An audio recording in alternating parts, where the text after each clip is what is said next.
missing out. You guys should really check out this new one. It's called Keep It 99. Keep It 99, huh? Yeah. It's Keep It 99 Sports. The Ultimate NBA Team GOAT Debate, Darryn Peterson's Draft Slide Bleacher Report. We got a lot to talk about, as well as our NBA power rankings after the All-Star game. We're going to get into the show. Of course, I am drawn with the legend himself, the best on the mic in the Midwest. It is the Unico Williams. I did that, Unico.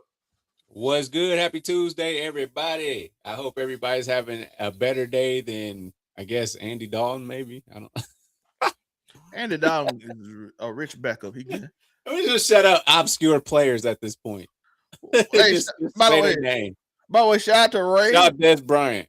Shout out to Ray, who told Jeff T, "Hey, bro, you got paid to be sit on the bench. That's lit. That's lit. That's lit. You get paid me sit on the bench. That's lit." Hey, shout out to Be Him, man. That's my guy. And of course, we got the legend himself, the one, the only, the judge of all. It is the Man Ray. Good, your boy Monray Hudson. We here again, trying to speak the truth in this wild sports world. There we go. I have a feeling somebody finna lie a whole bunch on this episode, but let's get it. Well, Let's start the show. Let's start the show very interesting. Somebody Let's start with something lie to keep they feeling safe today, and I'm gonna fight with them. That's fine. I'm gonna bring them back to reality. it ain't smart to fight with yourself. First off, we do have Darryn Peterson. We're gonna start with him, and apparently he has been taking himself out of games at Kansas, and apparently it's hurting his draft stock simply because he says he doesn't want to get hurt. He's taking the Kawhi route, and apparently, from what I heard, he hasn't even been injured. He's just taking himself out of game. What do y'all feel about the state of college basketball and sports in general when they can just take themselves out? When they, how does that work? I get my 17 points. I just go to the bench in the first half. Have we seen this? Have we seen this on? Like, have we seen footage of when he goes out? Like, have we seen what he does? Did he just like, I'm cool? He just sitting on the bench get out and like, say, I'm not playing no more. I don't have the footage. Like, But we have like the lip readings of him saying, he just says, and then don't get back in. Why do they keep putting him in the game then if he's not going to play the whole game? Because he scores like 15 points in like 10 minutes. so you try to get a lead. So he's like a strategic hot 15 real quick, and then we like I'm gonna get my 15 to 17. Well, I think the lag game had 14 the game before they had 17. He just take himself out. And I'm like, and the coach like, I was unaware that he was just gonna take himself out. Like, what I'm supposed to do about it? Just like stay outside there. He just walks off. Yeah. We can't delay the game. Used to coach threaten you like I must bench you. Now the player's like, I get paid. The best college game that I watched this season is I believe it was Ole Miss versus LSU. Why did I enjoy that game? It's because I knew Flau'jae and she was balling. That was it. That's the only basketball game I actually enjoyed this year. You didn't watch Duke versus Michigan? That was a crazy game. I love that game. Like, I'm enjoying women's basketball right now. So you know what I mean? What you think about it? Because college basketball, I don't even know what's going on. But I mean, I should know because everybody's staying until they're 26 years old, got a family and NIL deal kicking in good with their first kids and shit. What you think about Darryn Peterson taking himself out of games? I mean, he came out, he had an interview, talking about like, if you take a step out of the game, it's legitimate. People questioning his heart for the game or questioning, the fact that he's missed, at least parts, if not 11 outright games. It's only been like 30-some games so far. And look, we shout out the same thing to Stephen A. Smith. A lot of what he said rings true. The truth of the matter is, your reasons are your reasons. You can take yourself out, do as you feel. But when you are a talented, and they're even giving him the term of possibly generationally talented prospect, your availability is important. As it is said in the NBA and in sports in general, your best ability is availability. And if you are showing yourself to be unreliable, whether it's physical ailments, body breaking down, mental fatigue, or just ain't feeling it. Regardless, that pops up other rumors, like, you not necessarily doing it because you didn't get a lot of NIL money or other reasons. Either way, it's not going to ring well on you when it comes to draft stock.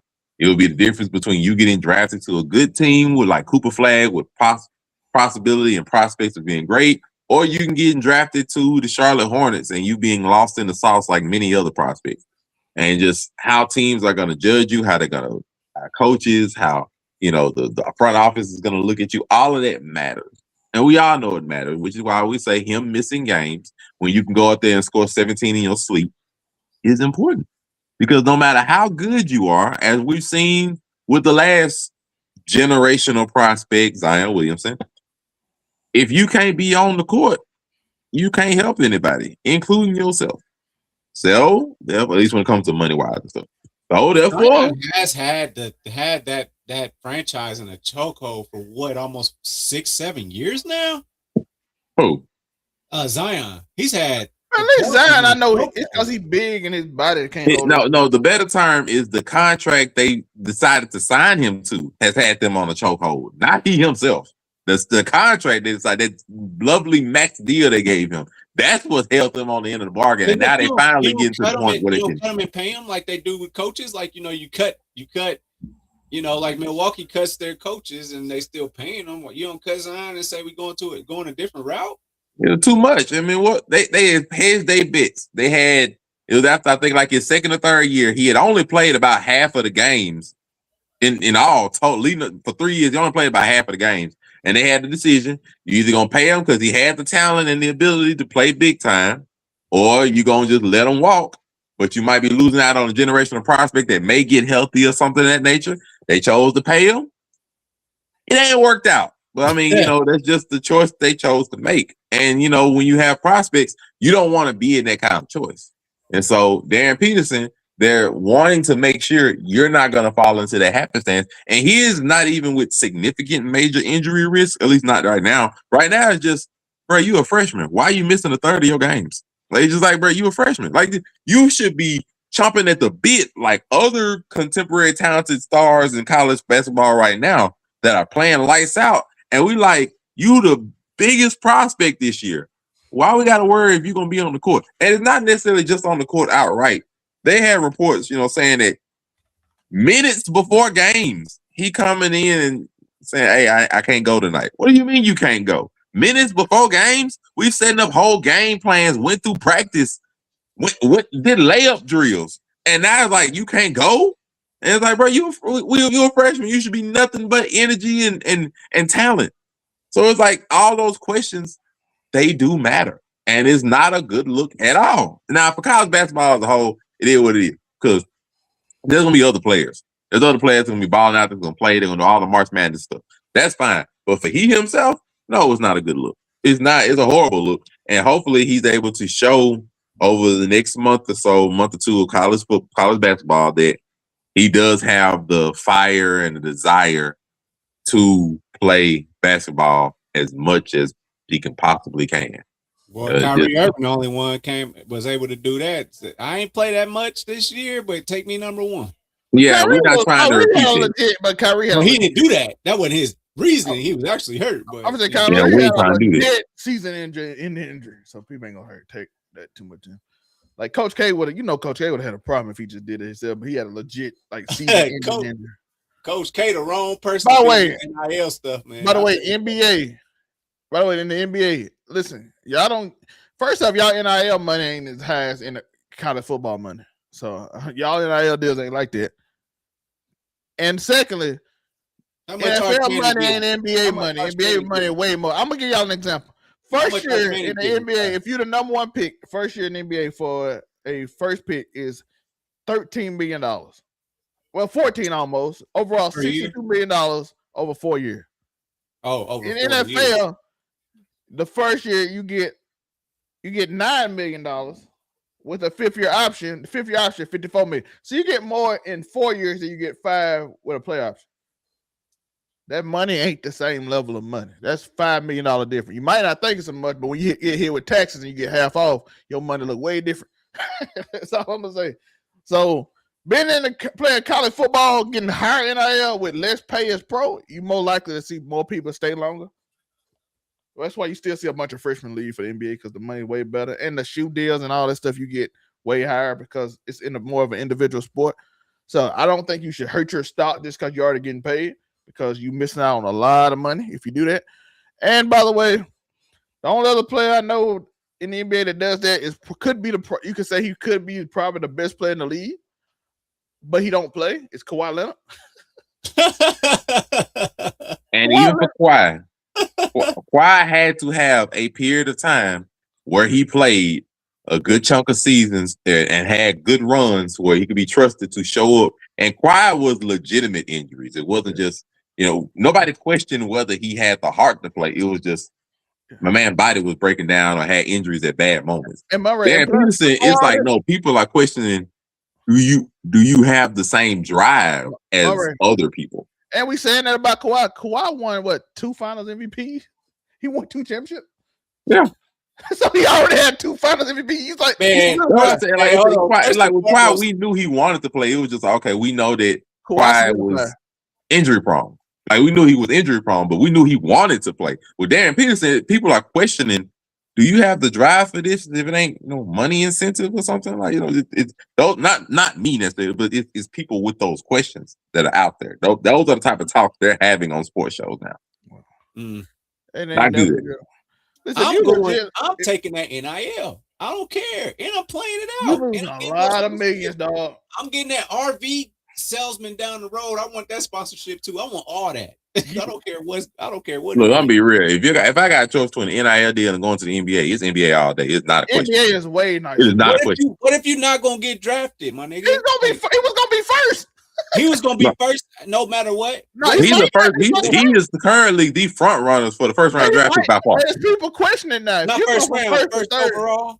Yes, first overall. He was by far the best. Before all this, easy first, but just people are questioning, your willingness to want to play as like your availability. That's that way. They're questioning his availability, which is making his draft stock being questioned by pure talent.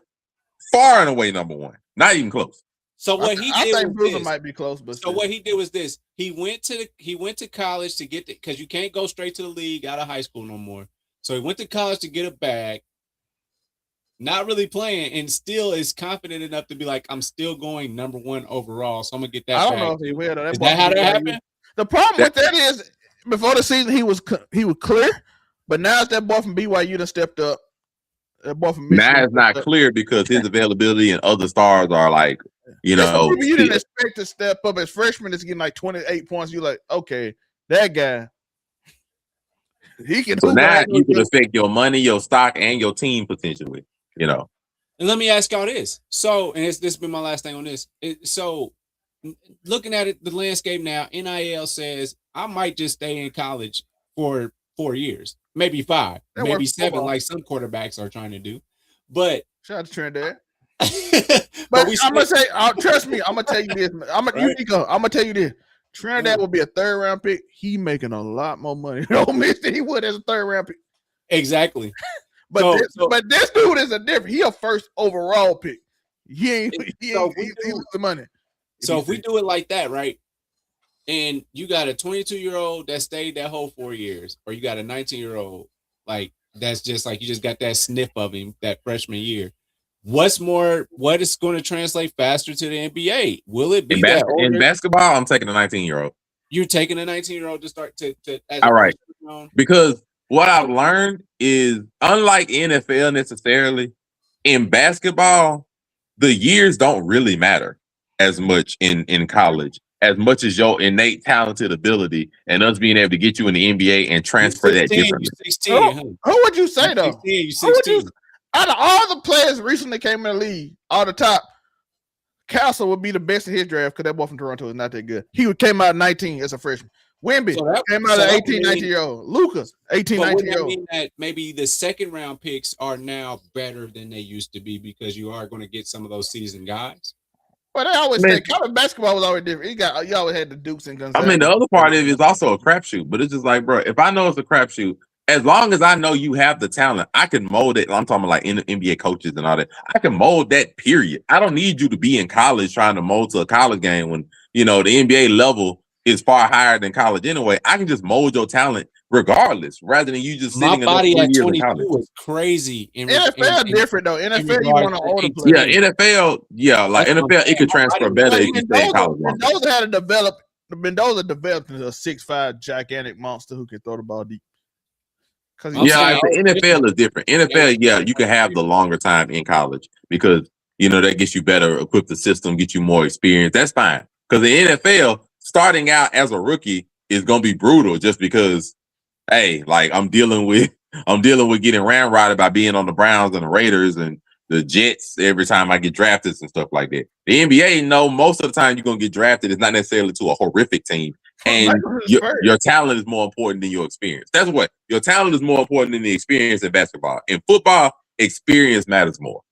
Not necessarily like more than talent, but it also matters. Is what I'm saying. I'm gonna be honest. Football more about like basketball being stronger, big, and faster, and can dunk on somebody is more impressive.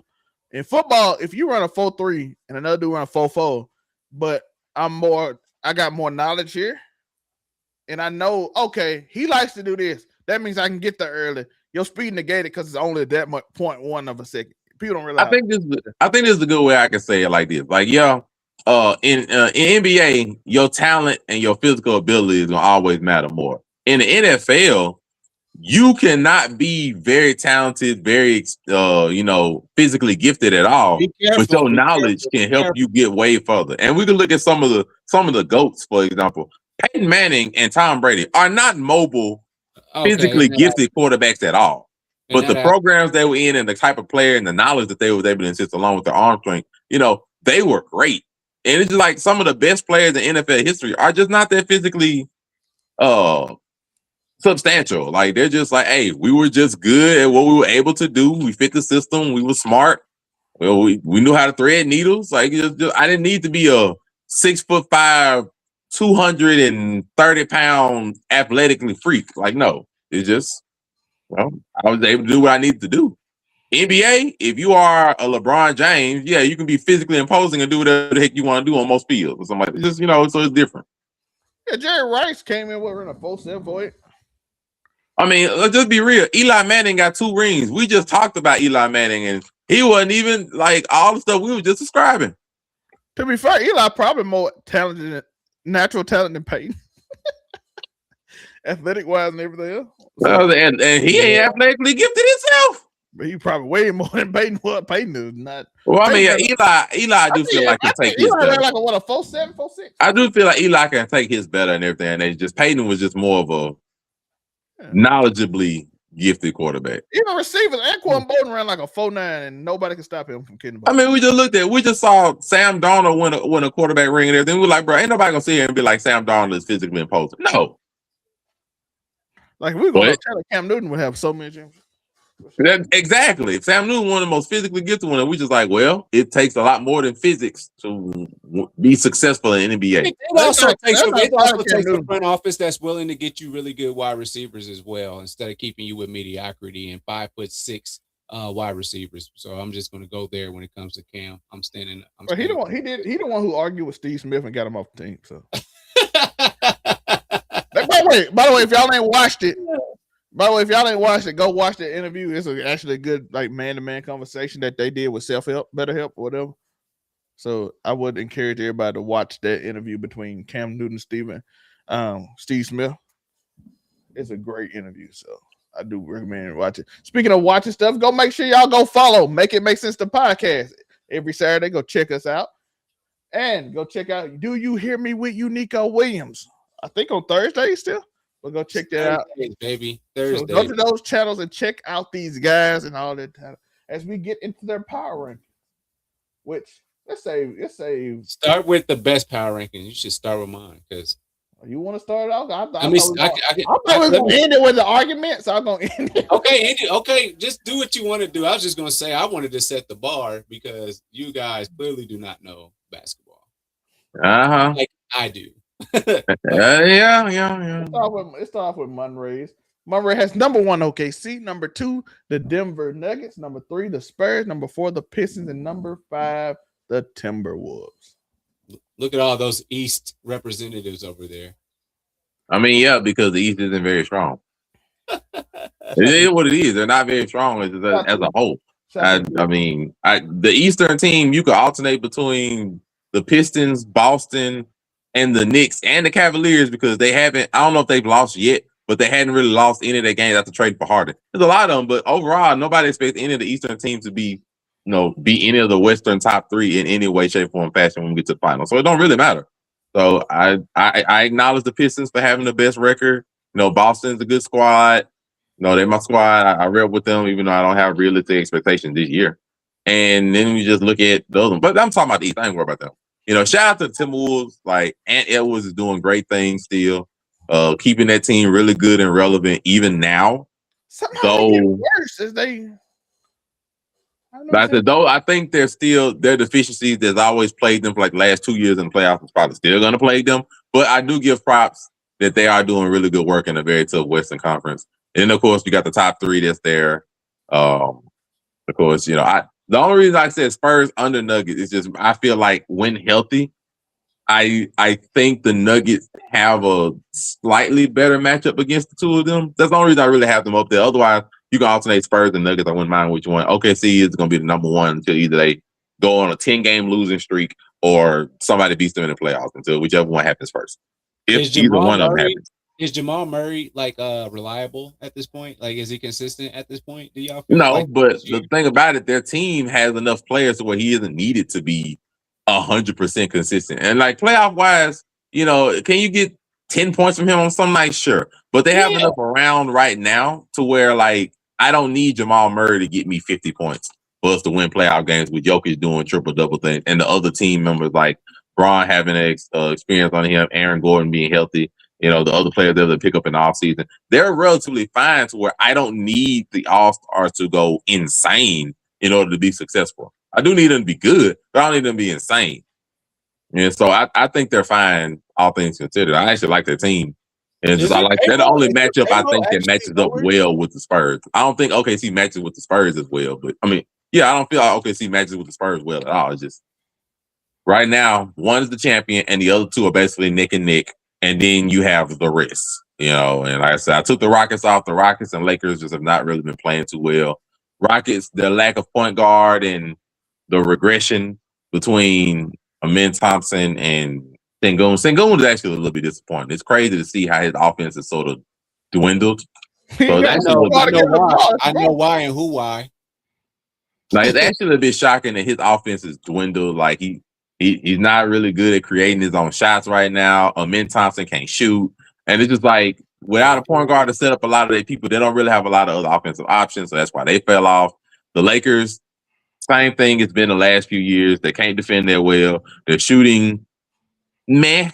Like, their shooting is meh. I say meh like the 3-point line. The shooting is meh, but they can't defend.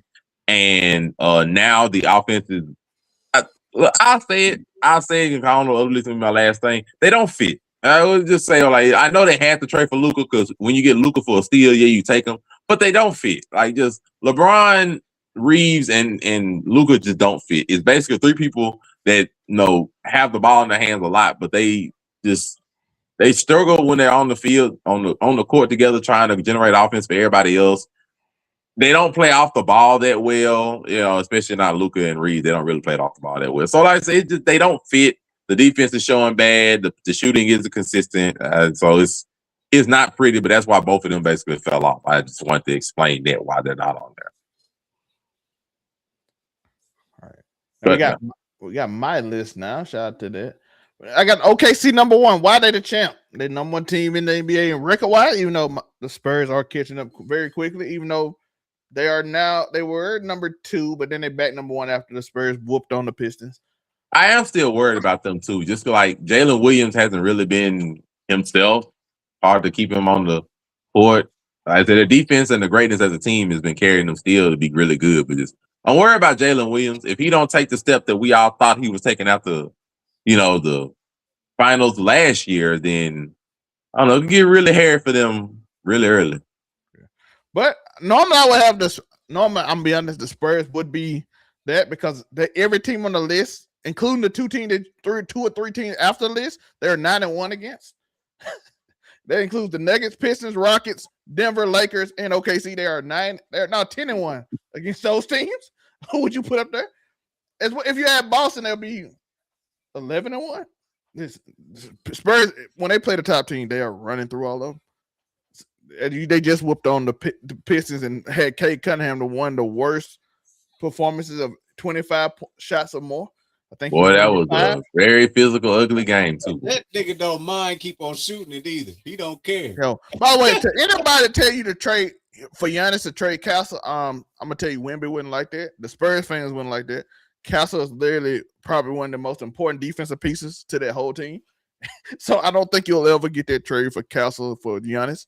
Because not right now, unless they lose in the second round or something. No, because I'm just saying right now. Because if you ever watch him play, he played Luka, he played Durant, he played SGA, he played Cade. They percentage is like 28% when he hold them. They're not gonna do nothing unless they lose in the second round or something. They're not gonna make no major trade like that. Houston was up 10 points. They told Castle to get on Durant. We won by like 14. Because take their offense. Everybody know their offense got to run through Durant. They said, Castle, take them away. Game over. So I don't think that. And plus, he just had a 40 and 14 and 14 game, which was insane. So I don't know if you'll give him a 20-year-old who can score 40, 14, and 14 and lock down the best player on the team. So I got the Spurs, who should be number one, but I'm going to give OKC the championship respect. So they would be number one. Nuggets number 3, still unhealthy. So I want to see how they play when everybody's healthy. I think for the Spurs, I think they'll be a good matchup for them. I think that's one of the few good matchups for the Spurs against them because I think Jokic will actually just take Wemby off of them. So they'll stop. I think that's the only real not good matchup the Spurs have is I think the Thunder Nuggets. I think just because Jokic makes such a bad matchup, because of everything that he can do. And then the amount of spacing that he's able to give the rest of the team. And the Spurs, if I had to pick something that they're not good at, like some kind of weakness, is probably their 3-point shooting. Because they're not like amazing from the 3-point line. That's like one of the few things. That's a hot. Every team losing. That's the thing about it. Like if I had to pick one weakness, it's the fact they don't have a lot of 3-point shooting. So if you can find ways to score efficient, most of that 3-point shooting on the bench. Yeah, I'll say so they're not the efficient 3-point shooting. If you can find some way to deal around that and get them to score a lot and make the Spurs have to, move faster, play your kind of game, do high scoring things instead of just being able to focus and wear down opponents with massive defense and, Wemby's greatness and the amount of defensive pressure that they can put on all the wings, then yeah. So I think that's the only bad matchup I think I can really pick for the Spurs. Everything else I think is man. By the way, that Durant played great on Wemby. I don't know if y'all saw the game, but defensively he slowed down Wemby. But the problem is Keldon Johnson and Champagne and Vassell. When Vassell hot, if you get Vassell and Keldon Johnson hitting 3, you're gonna have a long night, and they did. So there, I got the Pistons that forced out to the Eastern Conference team. They were the number 1 team for 2 days, and then they lost it. Then I got the Rockets at 5 just because I trust Durant. I trust that defense is really good. They gotta find out how to get other people to score. They need a point guard. Yeah, they ain't gonna get no point guard no more. That is over with. The All-Star break is over. Free agency is done until the over with. They ain't getting no point guard. They still got a little bit to the trade deadline, right? Trade deadline been over with. Oh well, I don't know what they're gonna do. Maybe Durant can develop more into a point guard in the second season. It's over with. This is it. This is the team that's currently. That's over with. I'll say trade deadline was over with before All-Star break, bro. But they really good. They're a good defensive team. That's why they record it so well. They're long. They're not good defensive. They're good defensive. The only problem is just they need a point guard like they've needed from the beginning of the season. Armin Thompson is a really good defender. They got a lot of good defenders. He can't shoot. But he can't shoot. But all that defense is fine. You got to be able to score. But somebody other than Kevin Durant got to be able to give you 30, bro. I'm not hearing this no more. They got to be able to shoot. But that's also my problem with the Pistons. Somebody besides Cade got to give you some points because Cade got locked up. It's true, but I don't believe in the Pistons. I don't believe in the Eastern Conference. So it don't really make no difference to me. If you was in the East, they might win it. But who would have thought that Fred VanVleet really was the make or break of this Rockets team? That's what's happening. That their season was that. Seriously? More confused as to why the front office in Houston didn't try to address the point guard Anything. issue. I wonder they think Fred was gonna come back before the end of the season. Like they didn't address that, and I don't know why they didn't do it. I mean, you got Dennis Schroeder out here for the low, at least somebody. Like some kind of point guard, bro. You could have. Well, nah, Chris Paul retired. I'm just like, bro, something. They let him go for the year. Why not? They just did not. They didn't address the point guard. I don't understand why they didn't address the point guard situation. I don't really get that because you're in win now mode with Durant. There ain't no way you're not. You're in win now mode. You got Durant. So I don't get why you don't get a point guard, but they just chose not to get a point guard. KD and Chris Paul would not get along, so that's not going to bring him out of retirement. But I believe that is something that could fix the situation. They get Chris Paul and say, "Hey, come down here with the most vet of the minimums, and come on over here and see what they can get out of him." I think you can get something out of Chris Paul, but I Chris Paul done. The problem with that is Chris Paul gonna tell y'all what doing, and Durant ain't gonna like it. We already see allegedly how he talk about his teammate. But he might make Alpy. That's what KD calls him, Alpy. He might make Alpy. Look, I'm gonna be real. We might be headed for a Houston meltdown in the first round again because we already know that Durant talks smack about his teammates anyway. But he fired everybody in his boardroom organization, which apparently a lot of people saying was in that group chat. So they saying it's rumor now. We have no clue if they're true. As currently constructed, who is Houston playing in the playoffs right now? The Lakers, if I remember right. Okay, they might actually get them, but I mean, yeah, that might be a 7-game series the way that book is looking. But just I'm of the mindset, like I think it might be headed for a meltdown just because Houston, they're good defensively, offensively, they can't depend on Şengün. It's only Durant. It's only Durant. They can't depend on Şengün, and it's just, I mean, it's Şengün. You can't depend on Şengün consistently. Amin Thompson ain't offensively there at all. Durant is the only one that you can consistently get in. You don't want to put all your bets on a 37-year-old, to doing that. And it's just like it's not a recipe for success. Houston, stay the 3 seed, please. Stay the 3 seed. Did you say it would actually be Minnesota versus Houston? They 3 seed. Minnesota would be the 6 seed, but they all 3 of them teams is like right, yeah, like that. They all got Houston got 21 losses, but one less win. Denver got one more loss, but one more win, so they can just switch. Lakers are 34-22 with the same amount of losses as Denver, but the reason they got advantage because Denver played 2 more games. And Minnesota only got 1 more loss than them, and then you got Phoenix with 2 more losses, and then they start going downhill like that. But then the teams way ahead of San Antonio is like 6 games up. Yeah, it's basically first seed because of the injury that the Nuggets had to deal with. First seed is basically between San Antonio and OKC. Then basically everybody else is like the next 4 teams are fighting for between 3 and 6, and then you have to play in teams. Yeah. The only team that can come up is Phoenix, but I don't trust Phoenix. Phoenix ain't catching Minnesota. I mean, Phoenix don't matter. That first round, they 2 games back of Minnesota, but they played a lot less games too. They played like 4 less games than Minnesota. But no, they ain't. They held the same amount of games: 33-25 and 35-23. By the way, the hottest team in the league right now is the Spurs. They have won 9 straight. No, I thought how many Cavaliers won straight? I thought the Cavaliers hadn't lost since they picked up Harden, unless they walked out. For Cavaliers game, they lost. Okay, so they finally got a loss after that. Okay, cool. I did see that today. That the Spurs are 9 in a row at this point. They are being dominant at this point. That's what I would like to call it. Dominant. I don't think any game been less than 10. I don't think. Spurs? Somebody did 9-game win streak? Yeah, they're a 9-game win streak. Let's see. Yeah, they beat Sacramento. They beat Detroit by 11. Let's see if any of these been by 10 because I might have missed the game. I guess Detroit is the bar when you play against the East. Then, if you beat right now, yeah. For Detroit, they're the number 1 seed. They've been the most successful team. They beat Sacramento by 17. They beat Phoenix by 30. They beat Golden State by 13. They beat the Lakers by 28. They beat Dallas by 13. Beat Dallas by 13 again. They beat OKC by 10. Like they can be it. Like I'm cool with it. They won. The first game they won by 9. So the lowest was 9. They beat Orlando by 9, and they lost to Charlotte. Random game. I don't know.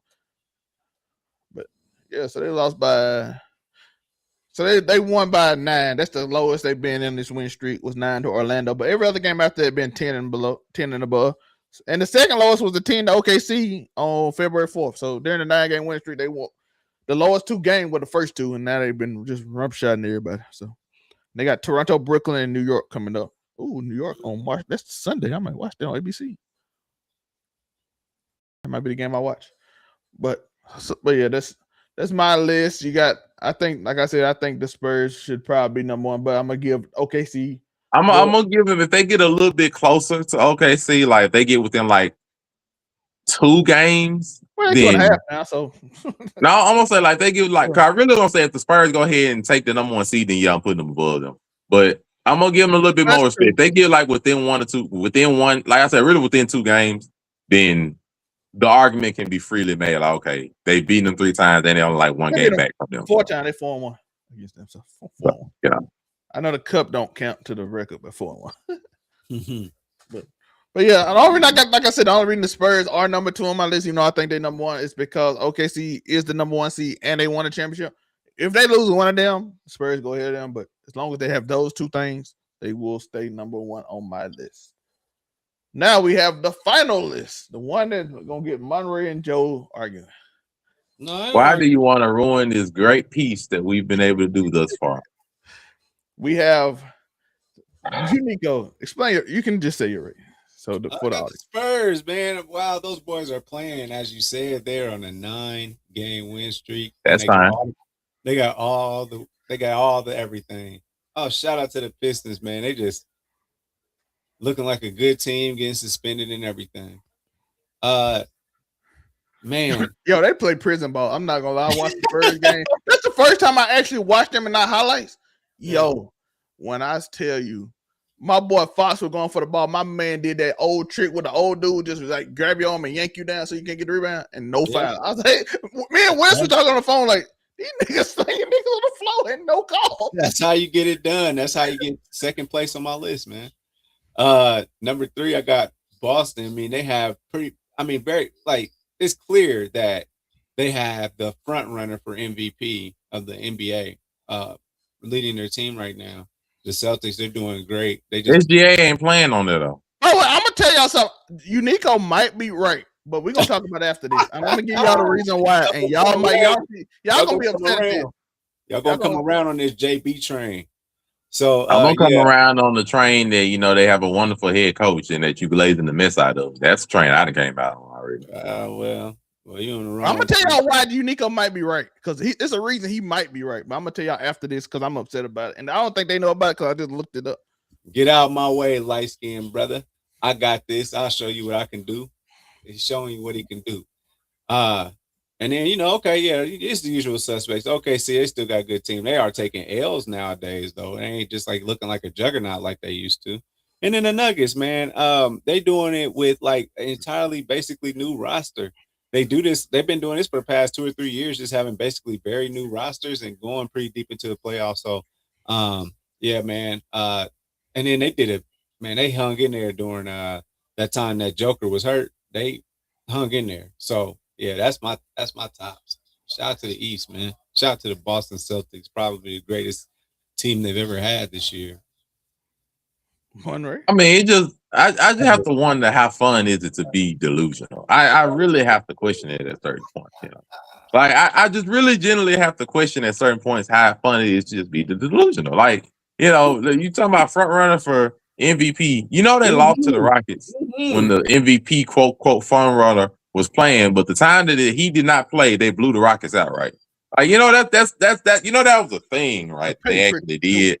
Or just, we could just say Joe Mazzulla is just coaching the mess out of this team. You don't want to just say that because the only thing that, Jaylen Brown actually has increased in was points, which is what everybody expected him to do because he had the ball a lot more. But, his turnovers, all the turnovers that went up too, but everything else is relatively the same. Mm-hmm. But, we don't want to talk about that part as well. We don't want to talk about that. We just Jaylen Brown is doing amazing work and all that kind of stuff. But he still ain't had the season that Tatum had when Tatum led the team in points, rebounds, and assists all in the same year. But I don't want to talk about that part. You just want to sit and glaze Jaylen Brown for stuff he's not necessarily doing. It's crazy to me. And then to be as egregious as to put that team as a number 3 team overall They don't have a better record than two other teams on the list. They haven't beaten the other two teams on the list as successfully. They can. They haven't. They can. No, ain't no they can. They haven't. We go by results here. We don't go by our dreams and hopes and figures anymore. We go by results. They haven't. I just know that they haven't. They haven't beaten them as much. That's the problem. When they play Western teams, they lose. Other than the Lakers, when the Lakers don't play anybody. And Peyton Pritchard go for 40. So like I say, we don't talk about that part. We just talk about our hopes and dreams when they don't beat the Nuggets like that. They don't beat the Spurs like that. They don't beat OKC like that. But it's a lot like Caitlin Clark. They don't beat the Rockets when Jaylen Brown playing. We don't talk about that part. We just talk about maybe I'm tripping, but I'm the Boston fan, and even I'm realistic and like seeing what the media is like. If JT come back, they might can win. Not like they can win right now with this MVP person. No, if JT come back, they might can win. Why? Because he's the real leader of the team, the real top guy of the team. We don't talk about that part. It's cool though. It's cool because we clearly understand that Jaylen Brown's doing what's expected. He's doing great things, but he's relatively the same player that he's been. So I don't know what delusion you watching. And then the Pistons that's just as crazy, but at least they number one in the league. But them being number two overall is insane. I just tend to wonder, don't do drugs, America. Don't do drugs, please. Confused. Don't do drugs. Accusations. I don't know if I have stuff on here. I do have stuff on here. Shout out to Joker and the Nuggets and whatever kind of organization they're running up there. But I am telling you right now, that motherfucker back there is not real. Fuck is you gonna tell me about some shit you ain't never seen, bitch ass nigga? You can miss me with the whole ass shenanigans, my nigga. Wait. Joe, that's how Murray felt. So how you respond?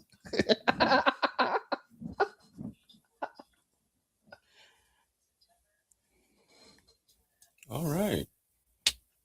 He has no response. Moving on. By the way, I did want to bring this up on why I said earlier why he might be right. Do y'all see this? Mm-hmm. These players are at risk of missing all NBA awards because of the 65 game rule. LeBron, Steph, and Giannis are already eligible. Jokic is one more missed game from being eligible. Booker is 3 games. Wemby is 4. Luka is 5. SGA is 6. And it's 7. Sooner or later, he gonna run out of people and JT might get it. You want to give him the participation award. That's what you want to do, huh? Hey, hold on. You want to give him that good old participation award. That's what you want to do. Don't do that. Don't do that just because I'm gonna be right about him being MVP. You're gonna be MVP because all the real MVPs can't qualify because they don't play 65 games. Oh no, we gotta change this rule, dog. If we get to like all 5 of the top 4 MVP candidates, all can't do it because they didn't play a game. We gotta change this rule. I said it and I meant it. I think they already should change the rule anyway because I feel like you're getting to that point. I think you should already change the rule. Like I get what you were going for because you were trying to combat against load management, but now load management isn't really the problem. Now it's just they're legitimately getting injured and stuff. So I think the rule should be changed anyway. I thought 65 was too close. I say 50. I think you could keep it 65, but injuries. Maybe you should make it like 65% of the games like that are not done by actual injuries. Like if you play 65% of your games, there are different ways you can amend it, but 65 games raw when you have injuries and stuff, it's just not gonna be good on years like this. 50 is like over. That means you play like 55% of the game. Mm-hmm. So I'm good with 50. Like 50% would be like 41 games, something like that. So you get 9 more games there. I'm cool with 50. 65 is way too few. It's just like if you got like any kind of real lingering injury, that's 20 games. If you out for a month, you're pretty much done for. So. What is it? That's 82, 65. What is it? 18 games? That's 17 games. Like if you out for a month, you're basically done. If you out for a month, you basically finished. Like if you miss 32 games in the season, that's too much. So yeah, you miss 17. Come on, 17 is 17. So injury report say 4 to 6 weeks. It's over with. You know what I'm saying? If you get one injury that makes you miss like a month, you done. And I'm like, that's unfair. Because people do get hurt. But 50, I'll be like 50. Okay, you didn't play in over almost half the game, like you almost been playing 60% of the game, you don't get MVP. I think 65 is like too short of a limit. I get it, and I get it. Some people do low management. You want to try to encourage it as much as possible, but 65 is too low because somebody can win MVP. Like, just imagine you just missed 18 games, but you dominate all other games, and your team win most of the game because you dominate the other 64 games, and you win like what? What's the record? 50 games in the season. The record? I mean, not 50, 70, 73. So you dominate. You get 64. Most 60. What is 73 and 9? 73 and 9, I think. Yeah. Most 64 team. Most of the time when you win 64 games, you what, the 1 seed? Yeah, most likely if you win 60, if you win the 60s, most likely you like 1 or 2 seed. That's what I'm saying. So why is, if I win 61 guy, I can still be the 1 seed? Why is that? Why come I can't be the MVP because I missed? You see what I'm saying? That's why I think 50 is more like doable.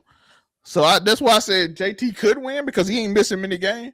But all these people are like literally MVP candidates: Jokic, Wemby, Lucas, SGA, Ant. like these are all your MVP candidates. It's gonna come down like who Cade, and it's gonna come down. We 1-3 against the Pistons right now. I just felt like it look like we 1-2 against the Knicks too, man. I just like some kind of MVP, man. You know, it's crazy, man. I think it's real unfortunate, man. I don't quite understand how come down. We didn't have those kind of problems when Tatum was on the ball. I do want to know y'all thoughts on this league. What do y'all think about what do y'all think about the 65 game thing? I thought like they could amend it to where it's like a percentage, or you can make it to where, like I say, if you want to make it a percentage and not count injuries against them, like, hey, like, you know, if you want to do it, like, you know, if you miss, you know, such and such, like you can miss, let's say they make it 60, like let's just say 60, for example. Not they ain't got to do this actual number. Let's say they do 60 games, and you know, if you miss, you know, 11 of them because of injury, and then the other 11 for, you know, just something that ain't injury related, then yeah, you can be out or something of that nature. But they have to do some way, I think, to not count injuries against players if you want to just do them for missing games. Because the point of it, 65 games, was to penalize players who just miss for shits and giggles, not because of their hurt. So have a player that hurt and their season, you know, accolades are canceled because they're hurt, it is a bit unfair if it's just injuries only got you a little bit over the threshold. Now, if you just like, you know, you fractured your arm and you out for 2 months, it's like, look, ain't nothing we can do about that part. But you know, if a few games over because of the injury, then that shouldn't count as much against you. But like I said, we getting to the point now we finna have to start scraping for MVPs, and that's gonna make the MVP award really pointless because, like, well, you're not really the MVP, but the real people we got to give it to, we can't give it to them. So, you know. Yeah, and SGA, Jokic, and Wemby can't be in the race. Yeah, that basically nullifies the MVP. You know what I'm saying? Like, who the MVP? And people are like, why Wemby is so dominant defensively that his defense leads into it. But I mean, the Spurs game, that guy's Wemby from being defensive player of the year, you might get Rudy Gobert again, and that's gonna be god awful. Like I say, it gives the points because Wemby being there helps the Spurs. Like I say, just if the real MVPs aren't there, then it nullifies the point of the award. Oh, that's all the awards too, by the way. So, yeah, every kind of single player award, and it's really gonna be a bad look on the league if you got to sit up there and get. I'm just using this as an example. If you got defensive player of the year this year is insane. No, I'm just saying, like, if you got bad names, like we go up there, all right, Rudy Gobert, your defensive player of the year, and James Harden, your MVP because all the other people didn't make it. Like, come on now, bro. Like, we're gonna look at it like it's a joke. Like, no, like, bro, it's a joke at this point. Yeah, so no, I gotta fix that because I don't. This gonna be now. Unfortunately, like Adam Silver I don't know if he's already had his press conference.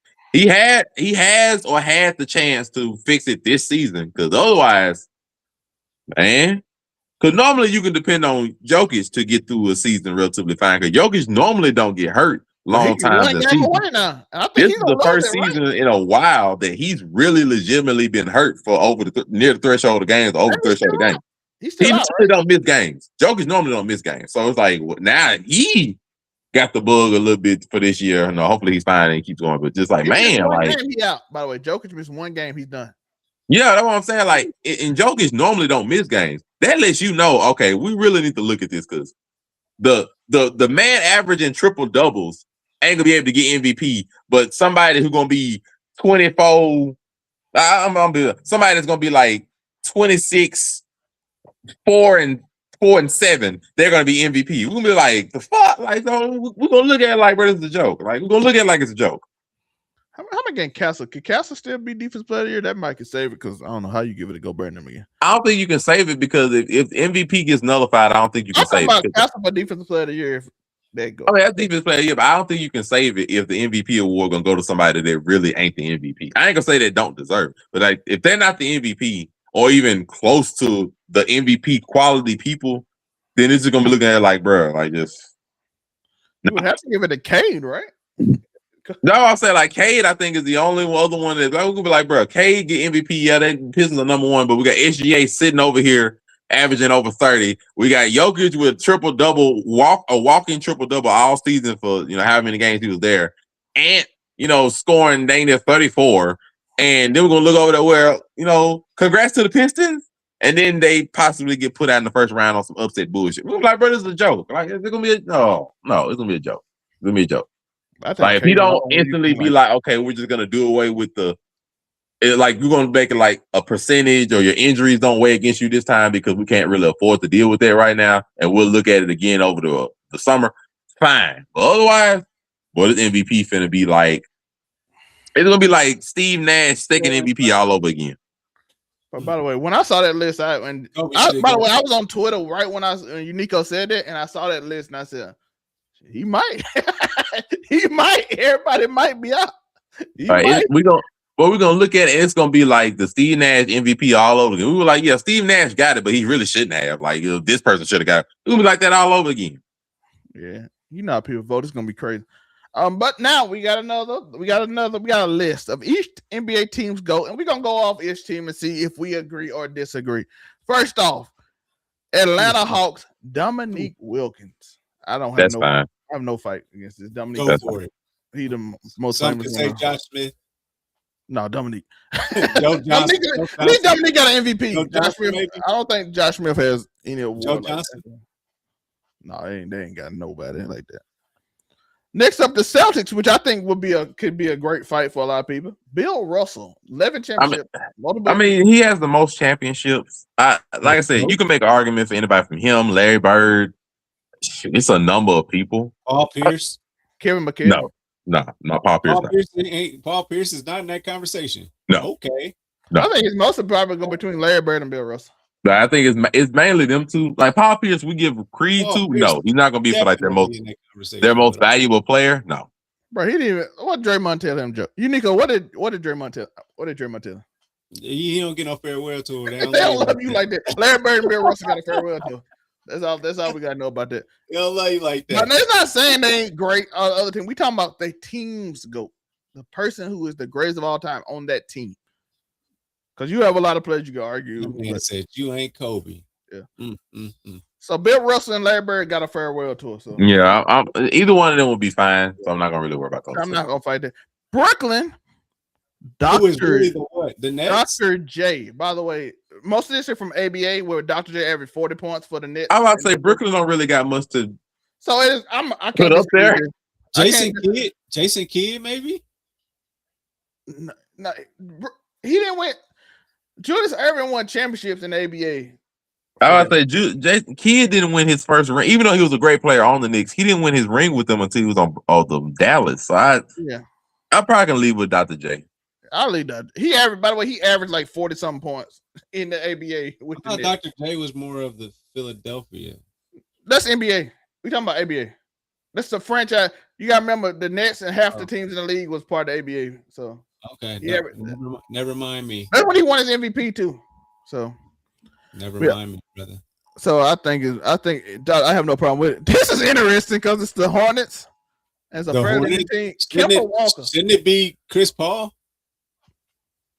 No, that'd be the Pelicans. Talking about Charlotte team. But I mean, weren't they the Hornets first? Charlotte it was the New Orleans Hornets at first before they became the Pelicans, and then it was the Charlotte Bobcats before they became the But they Charlotte just Hornets. changed the name. Charlotte always had a team though, so Charlotte always was the Bobcats Hornets. It was Hornets, Bobcats, Hornets. So I was thinking about Dale Carey. Can he pass Kimba? It's not Larry Johnson. I don't think he was good when he played with them though. I think Larry Johnson was good with what's his name? It's hard to find a player that was actually good with them, to be fair. Would it be Dale Carey? Could it be? Kimba, I'm not deep in them 90s stats like that, so I don't know. Well, dang, nigga say LaMelo Ball at this point. Like, sheesh. I would say LaMelo Ball right now. Sure. But I mean, oh wait, the fact you picked Kimba is still hard to like deny it because I'm like Kimba what? But that's the worst name on this list by far. And then no offense to Kimba, but it's just what it is. I don't know. I'm thinking maybe Dale Carey or Kimba Walker, Dale Carey. That they do not have a long list of great players. No, I say it's hard to find somebody that's actually good on the freaking Charlotte Hornets. You dang they could put Michael Jordan on there too. He didn't even play with them.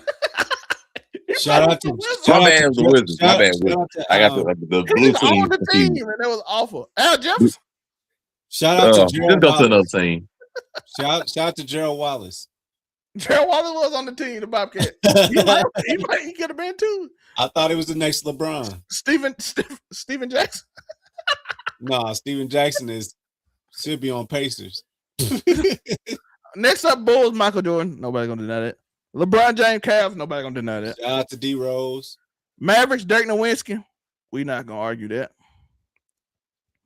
Now we got Nikola Jokic. Let me give Melo some love. Or we gonna call him a Nick. I love Melo. It's gonna be Jokic. It's gonna be Jokic. Melo, my favorite. Melo, probably my third favorite player all time, and my favorite for a long time in the league. It's still Jokic. Even though I think it's disrespectful they didn't retire Melo jersey and let Jokic get it. So now it's gonna be an interesting situation when that jersey retired. They don't give a frick about Melo. I'm like, that's kind of disrespectful. That man, but I want y'all to understand how disrespectful it is for people the Nuggets fan. Denver was gonna leave Denver because that team before Melo got there won 13 games, and they was looking to get that team out of here to go like OKC or somewhere. Melo single-handedly saved that franchise for staying in Denver. Most people don't know that. Go look up the business reports when they were trying to move. They was looking to move that team because it was so bad. The Nuggets have never had a great.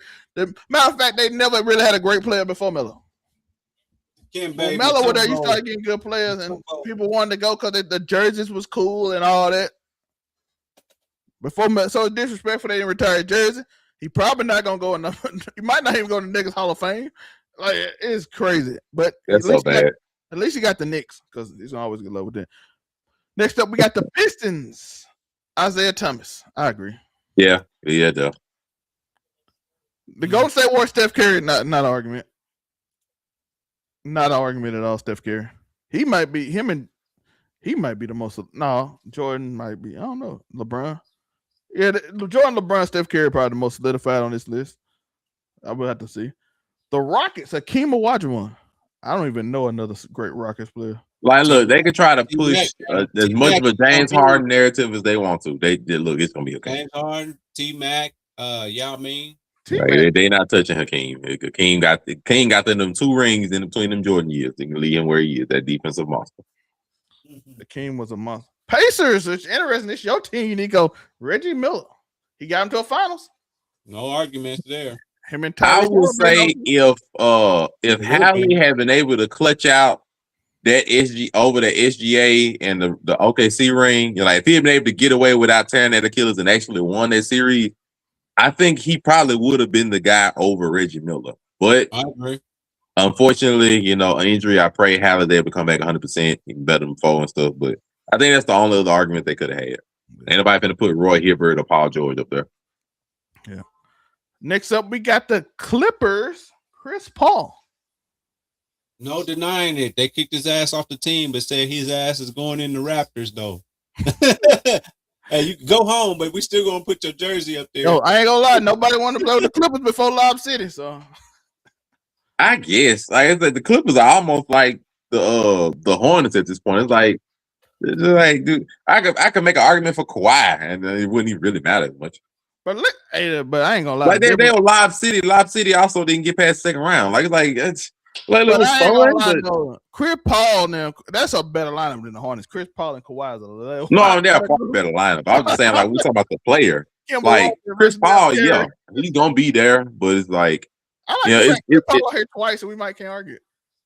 Like he was there. It's just, the other people I really wouldn't want to put it right there anyway. Like just leave it there. Oh wait, this is by far the hardest one of any of them, the Lakers. This is by far the hardest. You got Wilt, you got Kobe, you got Shaq. If I got Wilt, Kareem, Kobe, Shaq, Magic. Not Horace Grant. Horace Grant is crazy. I think it's mostly those five. Is Robert Wilt, Hakeem? No, like Wilt, Shaq, Kobe, Kareem, Jerry West, Derek Fisher. God dang, they got a lot. You know what I'm saying? They got a lot. Pau Gasol. No, ain't gonna be Pau Gasol. People that solely like. I think Kobe is the safe choice. I think he's the safe choice. I do feel like you could put Kareem there, and it's gonna be some pushback. Even though Kareem is amazing, it's gonna be some pushback. You can put Magic there, and it'll be some pushback. I think Kobe being there is the safest option that the least amount of people are really gonna fight against. I think that's just the reason why they went that route. I don't blame them. I do not blame them. Like there's a valid argument for Kobe being there, at least for like the 2000s on. Especially when Shaq left, but 2000 on, he was really the heart and soul of the team. I don't deny it, but if you want to go back to like Showtime Lakers and stuff like that nature, you're gonna definitely argue more for like Magic and Kareem and stuff. I think this is a safe pick. I think it's a safe pick. I'm gonna say Magic simply because there wouldn't be no NBA if Magic and Bird didn't show up. It's a tough one. Like, if I want to say Magic, I really would argue Kareem over Magic, but then it's gonna get ugly because, like, well, Kobe. Kareem and Magic play on the same team. Magic had most MVP. So it's tough. Kareem got more rings. Kareem played with Oscar. I know that too, but I'm just I think it's more contentious with the other ones. I think Kobe is just a safer person. Magic played with Kareem, but Magic got more final MVP. Kobe played with Kareem, but Shaq got more finals MVP than Kobe. I think it's the safest. I think Kobe is just a safe bet. I think he's the safest one. That's the lowest argument though about Magic and Kareem, because I'm like, Shaq got more finals MVP than Kobe did when Kobe and them played together. Magic got more final MVP than Kareem did. It's tough. The Lakers is a nasty. The Lakers one is by far the hardest one because the Lakers is a nasty one. I think you got somebody gonna argue for everybody. Like if you say who the best player of all of them, most people will probably pick Kareem higher if you watch them play. If you ain't never watched them play, your opinion don't. Just be honest. Kareem is up there. Kareem is amazing. Like Wilt won the Lakers they first championship, second.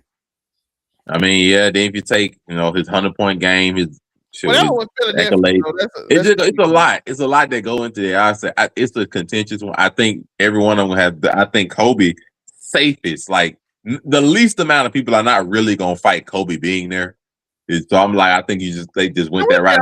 I don't blame them because I feel like every other one is gonna be a fight. I think every other person. It feels the safest because Kobe passed away. Let's be honest. Yeah, I think it's the safe. I wasn't gonna say that, but yeah, that's a part of it. Like, nobody's gonna fight Kobe being there as bad as you would if Magic was there, Kareem was there, Shaq was there. They'll fight all the rest of those things. Because you'd have different reasons as to why for each one.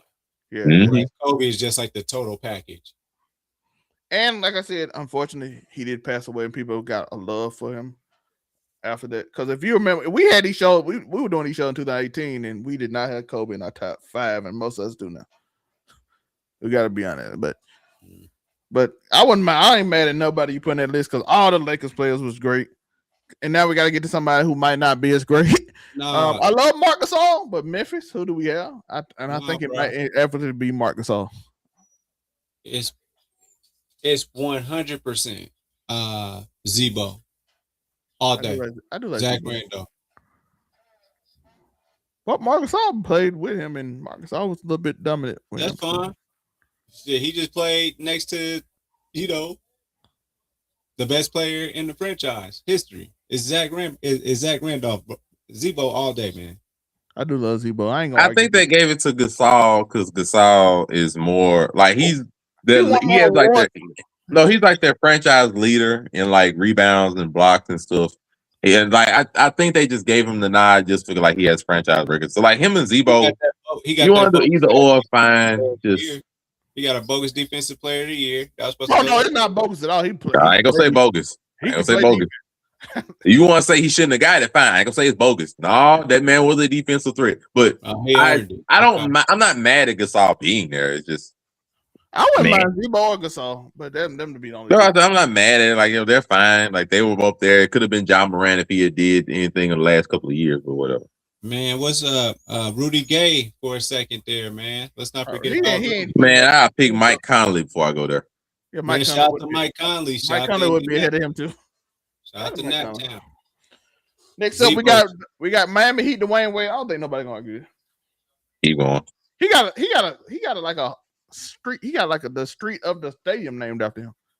Yeah, you can leave. He's fine. You can leave him there. Now this one is interesting. Giannis or Kareem for Milwaukee? Look, they want to argue Giannis and everything because Giannis great. Look, if I'm gonna be fair, it's Kareem. Like if you want me to be fair, it's Kareem. But Kareem is just more known as a Laker.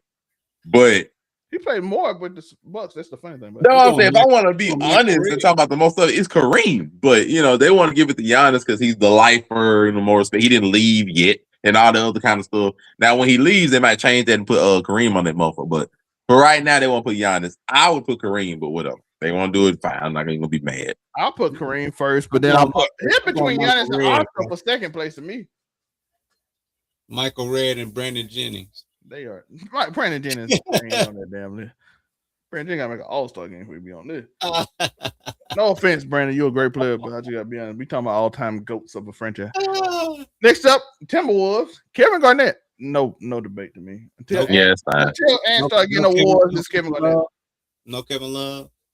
No, not nowhere near. It'll be Ant-Man next time. If he but I said, if Ant actually gets some accolades and stuff, sure. If he stays on the team and rack up awards, he'll be up here though. Yeah. Next up, New Orleans. We got Chris Paul again. Now that one I feel like is the fair one. Chris Paul. I don't. That's the fair Chris Paul one that I'm not really fighting it. That's the fair one. Chris Paul is twice as funny to me, but Chris Paul. That's the fair one. Might be. I'm trying to think who else would be on there with him. David West. They finna sit here and put CJ McCollum on old bush like that, man. David West. He would. I'm just finna put Chris Paul on there and be fine. Yeah, Chris Paul. Anthony Davis. That's all you got. I don't know nobody else on this list but Anthony Davis. No, he didn't win. Chris Paul was getting them the playoffs and winning. So yeah, he got to the second round with them too. Even though he can never get over that second round hump though, but he fought. He had to play against Darren Williams and Chauncey Billups in their heyday. Yeah. So yeah, Chris Paul, he been there and done that with them. Yeah. Next up, we have the Knicks. It's between Patrick Ewing and Melo, but I don't think Melo played them. But I want to give it to Melo, but I don't know how many years Melo played with them. 6, 5? I don't know. Melo, I think it was around 4 or 5 years. I know he had he went there to have a whole new contract done, and then he had to Stoudemire with him for them couple of years. They tried it with their miss. So I think it was around 4-ish years, 4 or 5 years. Did that even make sense? That whole Stoudemire had went there for money first, and he had balled out for a year, and then Carmelo went there from the Nuggets and joined them, and they had one good year together, and then after that was a wrap. Like offensively, how does that even work from a coaching standpoint? Like thinking back on it, what was y'all expecting to get out of them two? Oh, it was great until Stoudemire broke his arm. People forget that was only 1 year. People forgot. People forgot they was in a battle with Miami, and Stoudemire broke his arm in the end of the series because they didn't have another score. And then the next year they was the 3 seed, and Stoudemire got hurt again. Mostly because Chancellor were running offense. Because Chancellor Billups is amazing, by the way. I might have to find that 2K game and play with that squad again because that was a really good team if they stay healthy. Stoudemire kept getting injured, so it kind of fell off. And Melo. Remember who was the point guard for that team with the Knicks? Chancellor Billups. Oh, yep, it was Chauncey. Yep. Yeah, that's why they went. First year with Chauncey, second year with Raymond Felton. JR was on there too, wasn't he? Yeah. JR was on that squad too, wasn't he? First year with Chauncey, second year was Raymond Felton before he got fat. And J.R. Smith. Yeah, Raymond Felton, JR, Melo. Hey, that was a good squad, man. And Tyson Chandler. Touchdown kicking on the man loose from Raymond Felton. I Then think Raymond Kenny Felton got Martin fat and we fell off because Martin Raymond came off Felton the eat too much. Raymond Felton eat way too much. You see, I told y'all, by the way, if you watched us in 2017, I said Raymond Felton getting fat. You see him now? He breathing heavy on these podcasts. He only wanted to fight. I'm like, bro, get in shape, bro, and then you can fight. Rashad McCann. That's all he do a workout. Rashad McCann can't do nothing there. I've been real disrespectful. I'm sorry. I apologize. Yeah, you are. But he shouldn't be that fat. I'm sorry. He made me mad because we had a chance to be great, and he kept eating. But I digress. It's between Melo and Patrick Ewing, but Patrick Ewing for a length of time, he was there. Even though I think Melo could possibly get it for impact. But OKC is an interesting one because we got a new participant, but between the old two, Kevin Durant, Russ, and Shai, basically. I think it's Russ. It's not KD. I think Russ will come in third.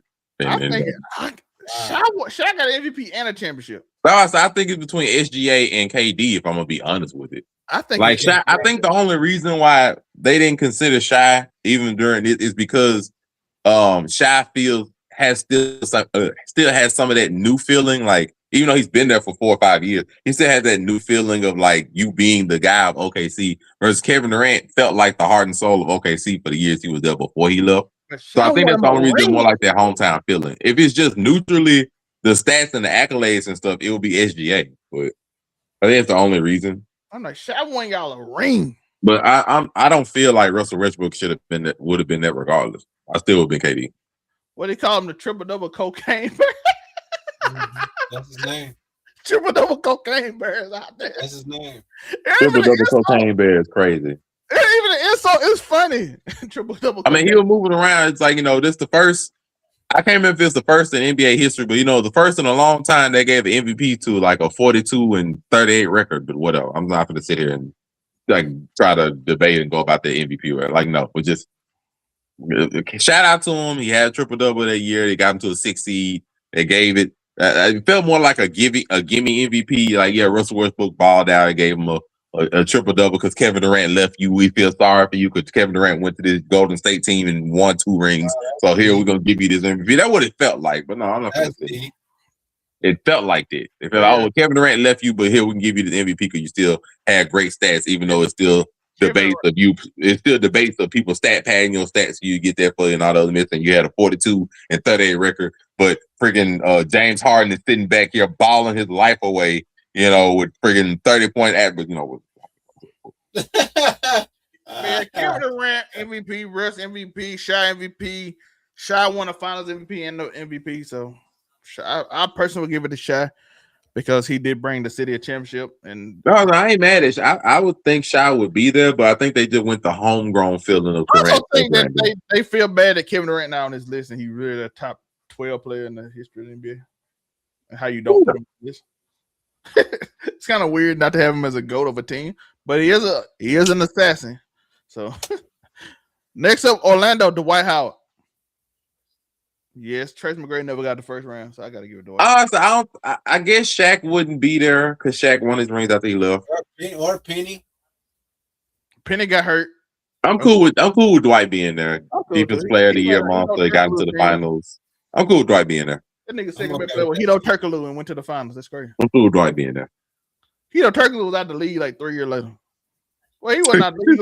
He was on the bench. That nigga went to the Raptors. It was over. I mean, you had Hilo Turkoglu, Delonte West. Look, that team wasn't pretty.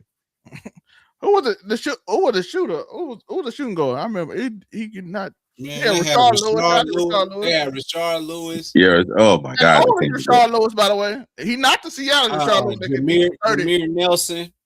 Yeah, he had Jameer Nelson. Shout out to JJ Redick. It was JJ Redick. It was JJ Redick. JJ Hito. JJ Redick was out there too. The starting lineup was Jameer Nelson, JJ Hito, Rashard Lewis, and Dwight. And it was just that nigga had to play all defense. That nigga with the whole defensive team. Who was their backup? Their backup point guard was real good too.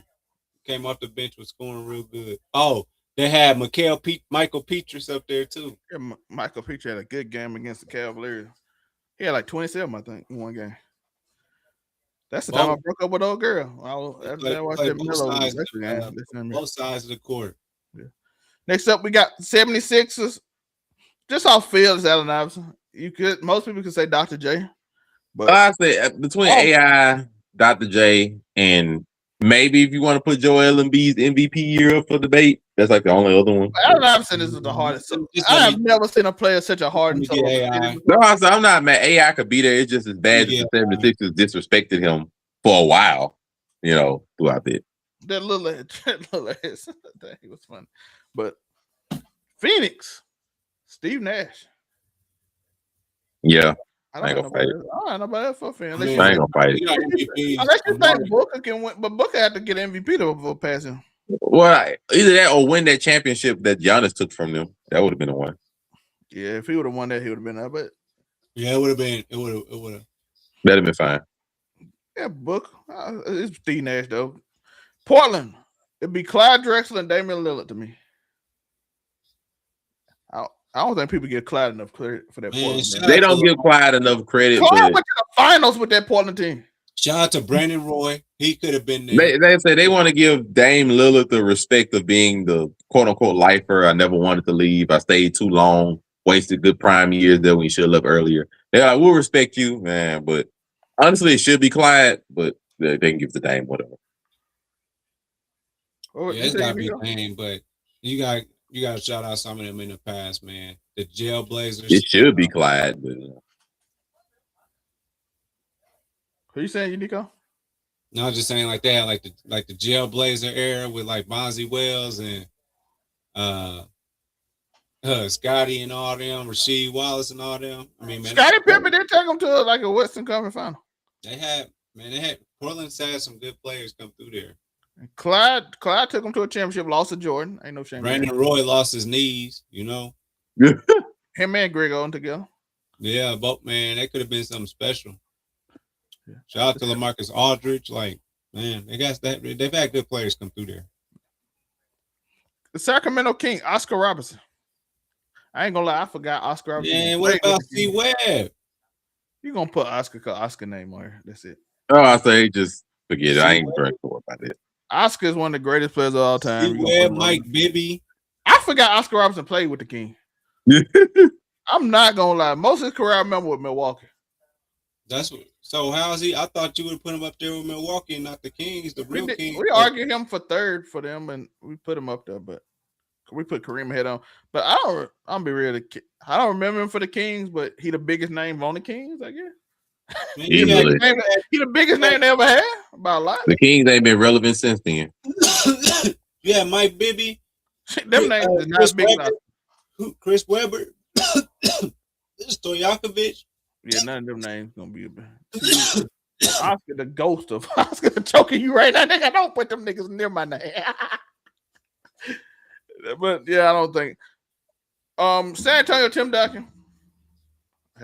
No. It really should be Greg Popovich, but if it has to be a player, Tim is fine. Tim Duncan's it should be Greg Popovich. he can't be the. He can't but like I said, if it got to be a player, yes, Tim Duncan. Tim Duncan now has competition because Wemby, if he can win, but he got no. Grandpa stop. No, Grandpa stop. The Wemby is not going to be in the conversation to overtake him on the list until he gets at least 3 rings. We can go and stop that conversation now. And if Wemby gets at least 3 rings, we can start the conversation. Until then, it's not even an option. And he got to be the positive because Tony Parker got one and then Kawhi got one. It's not a ring situation. Like I said, he got to win at least 3 before we even start the conversation. So no, Grandpa. Situation. No, sir. No, he got to win at least 3 before we start talking. Nope. It's not that era for that. Nope. Not the era for that. Tim Duncan, the GOAT, one of the greatest. I don't know why Tim Duncan don't get more credit. It's because he wasn't, he wasn't dramatic. He wasn't flashy. He's known as Mr. Fundamentals. He just did what he needed to do and won and dominated. Like, he wasn't flashy. It wasn't pretty.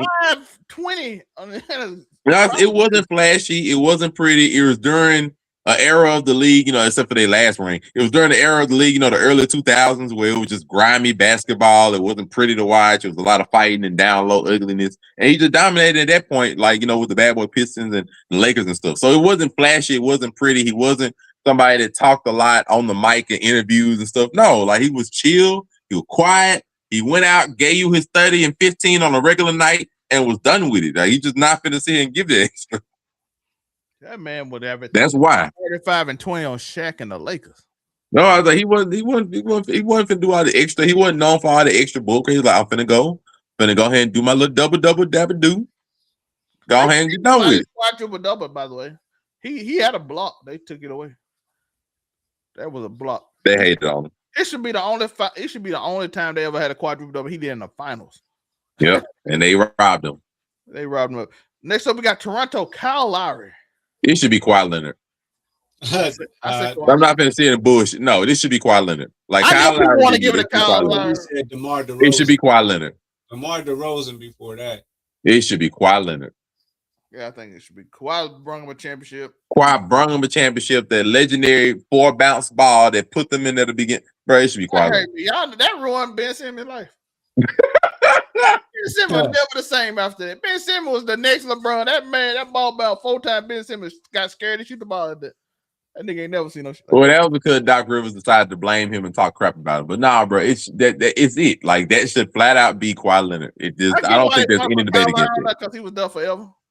I don't think that, man. Whatever. It is no argument other than he was there forever. So was a couple of Marcus Gasol was there. You want to give him that notch for it?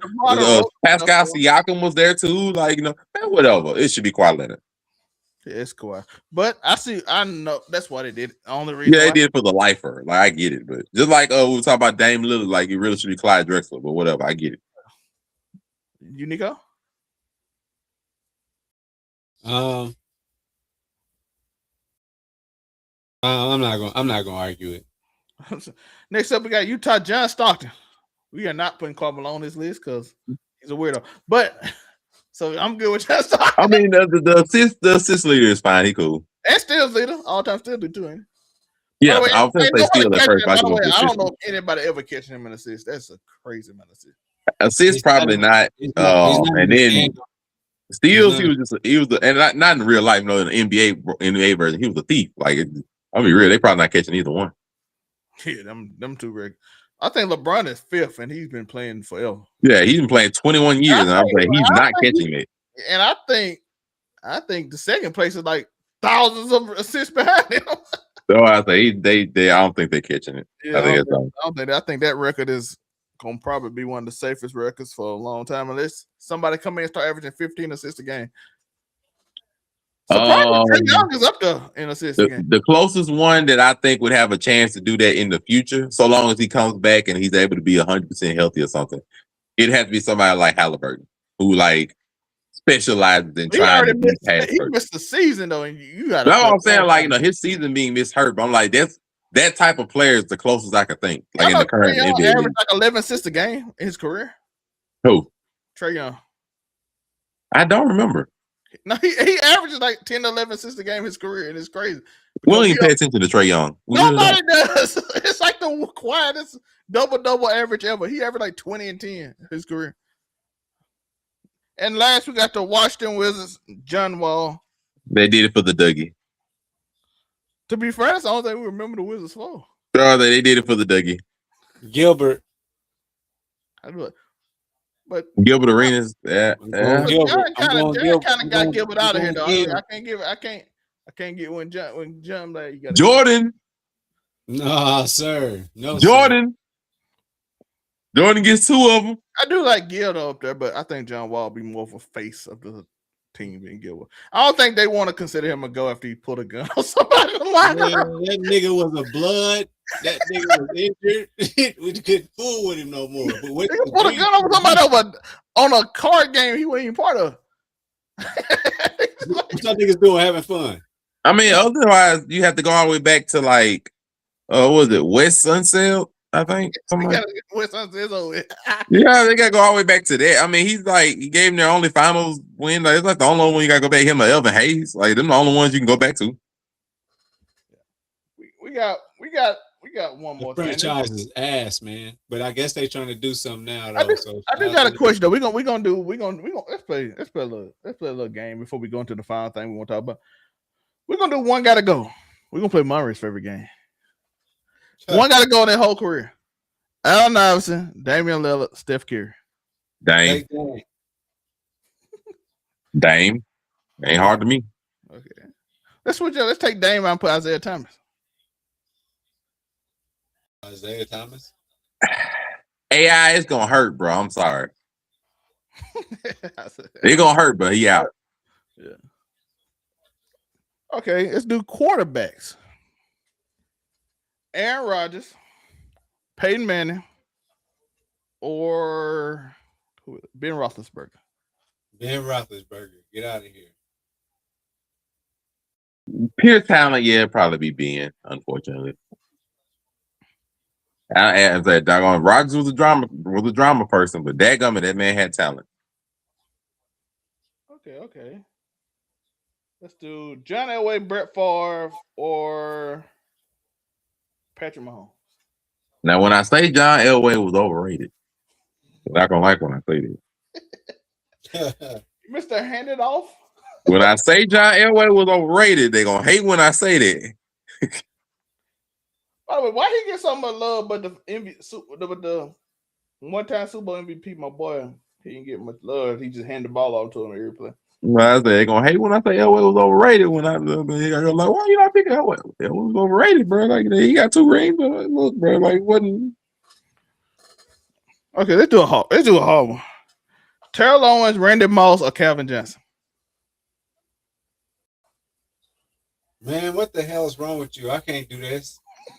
That's betrayal. I can't do this. Nope. Y'all can answer in the comments as well. Hold up, say that one again. Terrell Owens, Randy Moss, or Calvin Johnson. I'll go with Calvin Johnson. You suck, but I'm letting go of Terrell Owens. But you suck for that. I'm letting go of Terrell Owens. You suck for that, but I'm gonna let go of Terrell Owens. I will not touch Randy Moss. And Calvin Johnson, the only thing that really limited him was actually just injuries. That was the only reason he ever got limited. Listen, Calvin Johnson, the first person I ever seen have 3 people on him in one play. And still won. Like I said, the only thing that disappointed Megatron was the simple fact that they didn't have other wide receivers like that, and his own body couldn't withstand for a long career. That's the only reason. The only one. I've never in my life seen 3 men on one dude trying to press him at the same time. Like the fact that the Lions just didn't have no other receivers and just he didn't have a lengthy career like that. That's the only reason. Oh, Terrell Owens played with great receivers in San Francisco. Randy Moss played with great receivers and with Dante Culpepper now with Chris Carter. He also played with the GOAT. Yeah, Calvin Johnson was just by himself. By himself on a Lions team with no defense. Man, and he chose the wide receiver in the first round 3 years in a row. He was the only good one. Yo, they put 3 men to press this man at the line of scrimmage. Jesus. The Saints did that. I saw it. I was like, what the fuck? It was like 3 men on me. But let's get into the last thing on this list before we get here. Let us know y'all thoughts in the comments. Who would you let go? And give us some more for next week because show's gonna be lighter. And thank God we had a list this week, but shows will be lighter. I gave you an idea you can do next week already. We do got that idea too, but we ain't gonna do power rankings because we can't do it every week. So it's gonna be interesting. We gotta find something to talk about. But thankfully, Bleacher Report gave us something to talk about. By the way, this list is stupid because Stephen Ayers at 45. You had to bring it up. Stephen Ayers at 45. And they were like, oh, these other people, we going off MVP. Stephen Ayers won an MVP. When did Ronald Cunningham win an MVP? Well, they went to Super Bowl. Stephen Ayers went to Super Bowl and didn't get in by a yard. But he's 45 on this. I want to show y'all some of these people on this. Look at these people. These people have like 20,000 yard passing and shit. Oh, here the Stephen there. Look at it, 24,000 yards. This man threw for 57%. Look at that. Y'all see that? 57%. Here's Stephen there. Go Troy Aikman. Look, Terry Bradshaw. Shout out Terry Bradshaw. Look at it. Murray. What's the difference between him and Eli Manning? I already told you. As soon as I saw Eli Manning at 24, I knew the list was screwed. That's just I already knew that, bro. I told you This that. man was all right. I don't know if you had Steve though. Robert I Staub. already told you. As soon as Eli Manning was at 24, I said, "Oh, okay, we got trouble." We were through for 57%. Well, it was great. They done. Kurt Warner stats ain't even that crazy. His percentage, but look at it. Good Lord, Eli literal record was. Eli was 117 for 117 for his entire career, boy. I was like, boy, y'all, I know y'all, boy. Look at this. I don't mind trading him. He won a lot of Super Bowl. Matthew Stafford, all-time great. I ain't mad at him. Warren Moon. I love Warren Moon. But Warren Moon ain't better than Steve there. We got Jim Kelly. I like Jim Kelly. Dan Fouts. No. How Dan Fouts ahead of him? Dan Fouts ahead of Steve there. Eli Manning won 2 Super Bowls. Y'all suck up to people that win Super Bowl. Russell Wilson, I get it. He suck up to people that win Super Bowl. Sammy Ball, he played when the league had 4 people. This man, Murray, this man threw more picks than he did touchdown. Eli Manning didn't even do that. The other people had rush yards. This man got 9 rush yards in his career. Murray, one of his stats is 6 fourth quarter comebacks. Murray, that's a stat. 60? 6. Oh. Last year by himself. I was like, this nigga's always just coming from behind. Like, damn, just 6? Okay. This man got more picks and touchdowns.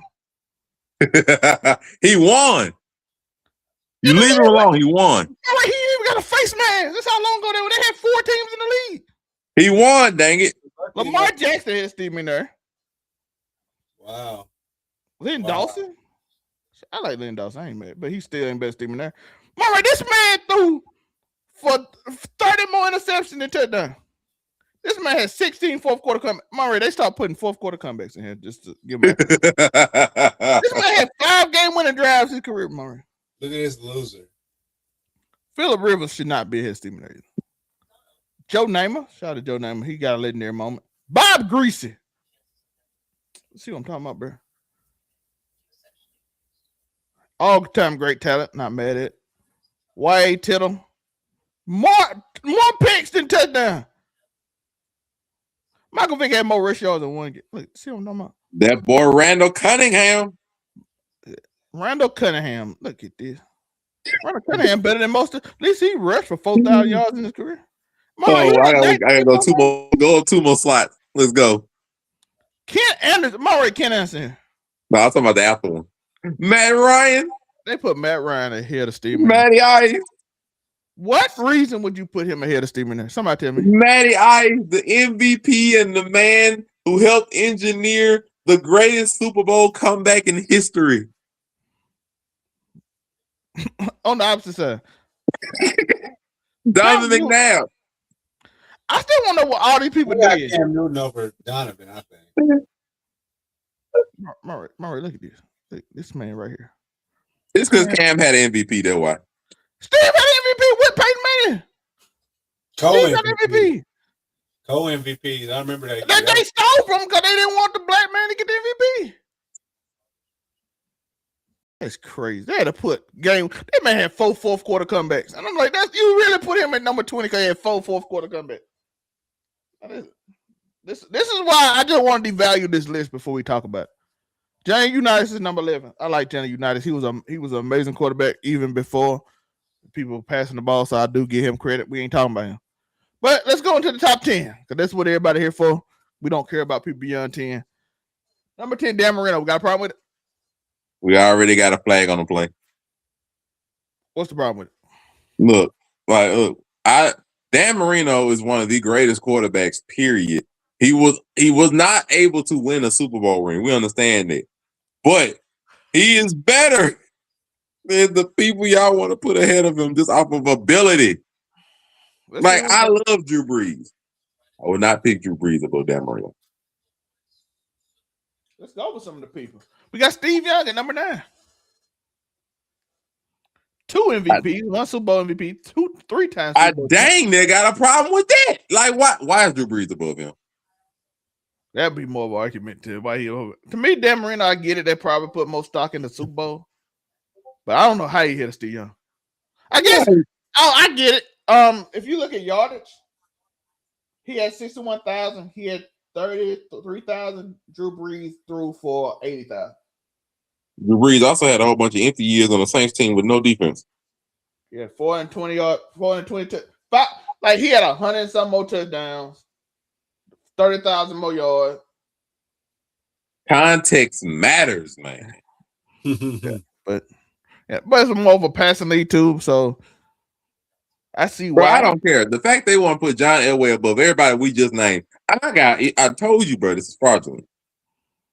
Well, speaking of, we got Brett Favre at number 7. The ultimate gunslinger. Then we got the one that passing them off. You want to sit here and John Elway should not be this high, bro. This is wild. Let's see some of his stats. 1-time MVP, 1-time Super Bowl MVP, 2-time Super Bowl champion, 9-time Pro Bowl. He threw for 51,000. Hold up, why is he ahead of Steve Young? When you look at it, it don't make sense because if you go off, he shouldn't be this high. I ain't gonna lie. When y'all said that, I would think his stats was higher than Steve Young's. That's no. Drew Brees is like 30,000 more yards, right? John Elway is 51,000. What is Steve Young? Steve Young is only 33,000. So I guess that's a good bit higher.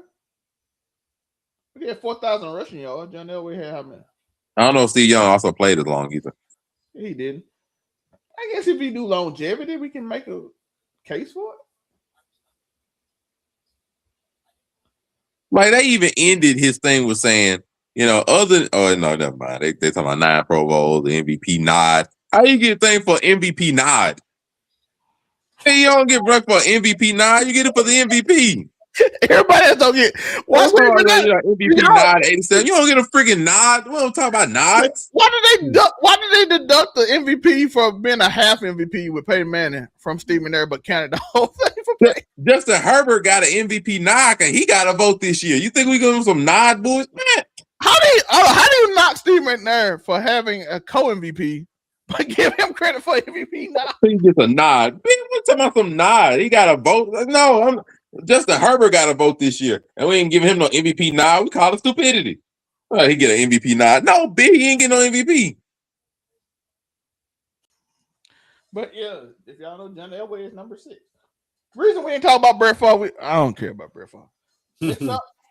Aaron Rodgers is number 5. Let's look at his stats: 66,000 yards, 527 touchdowns, 65. I said about pure talent and everything. Sure, I'm not gonna really debate on like pure talent and stuff. Yeah, he's fine.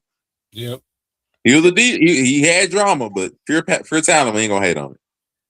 He won 63% of his games. He had 66,000 yards, 37 game-winning drives, 65% completion percentage. Let's compare that to Drew Brees.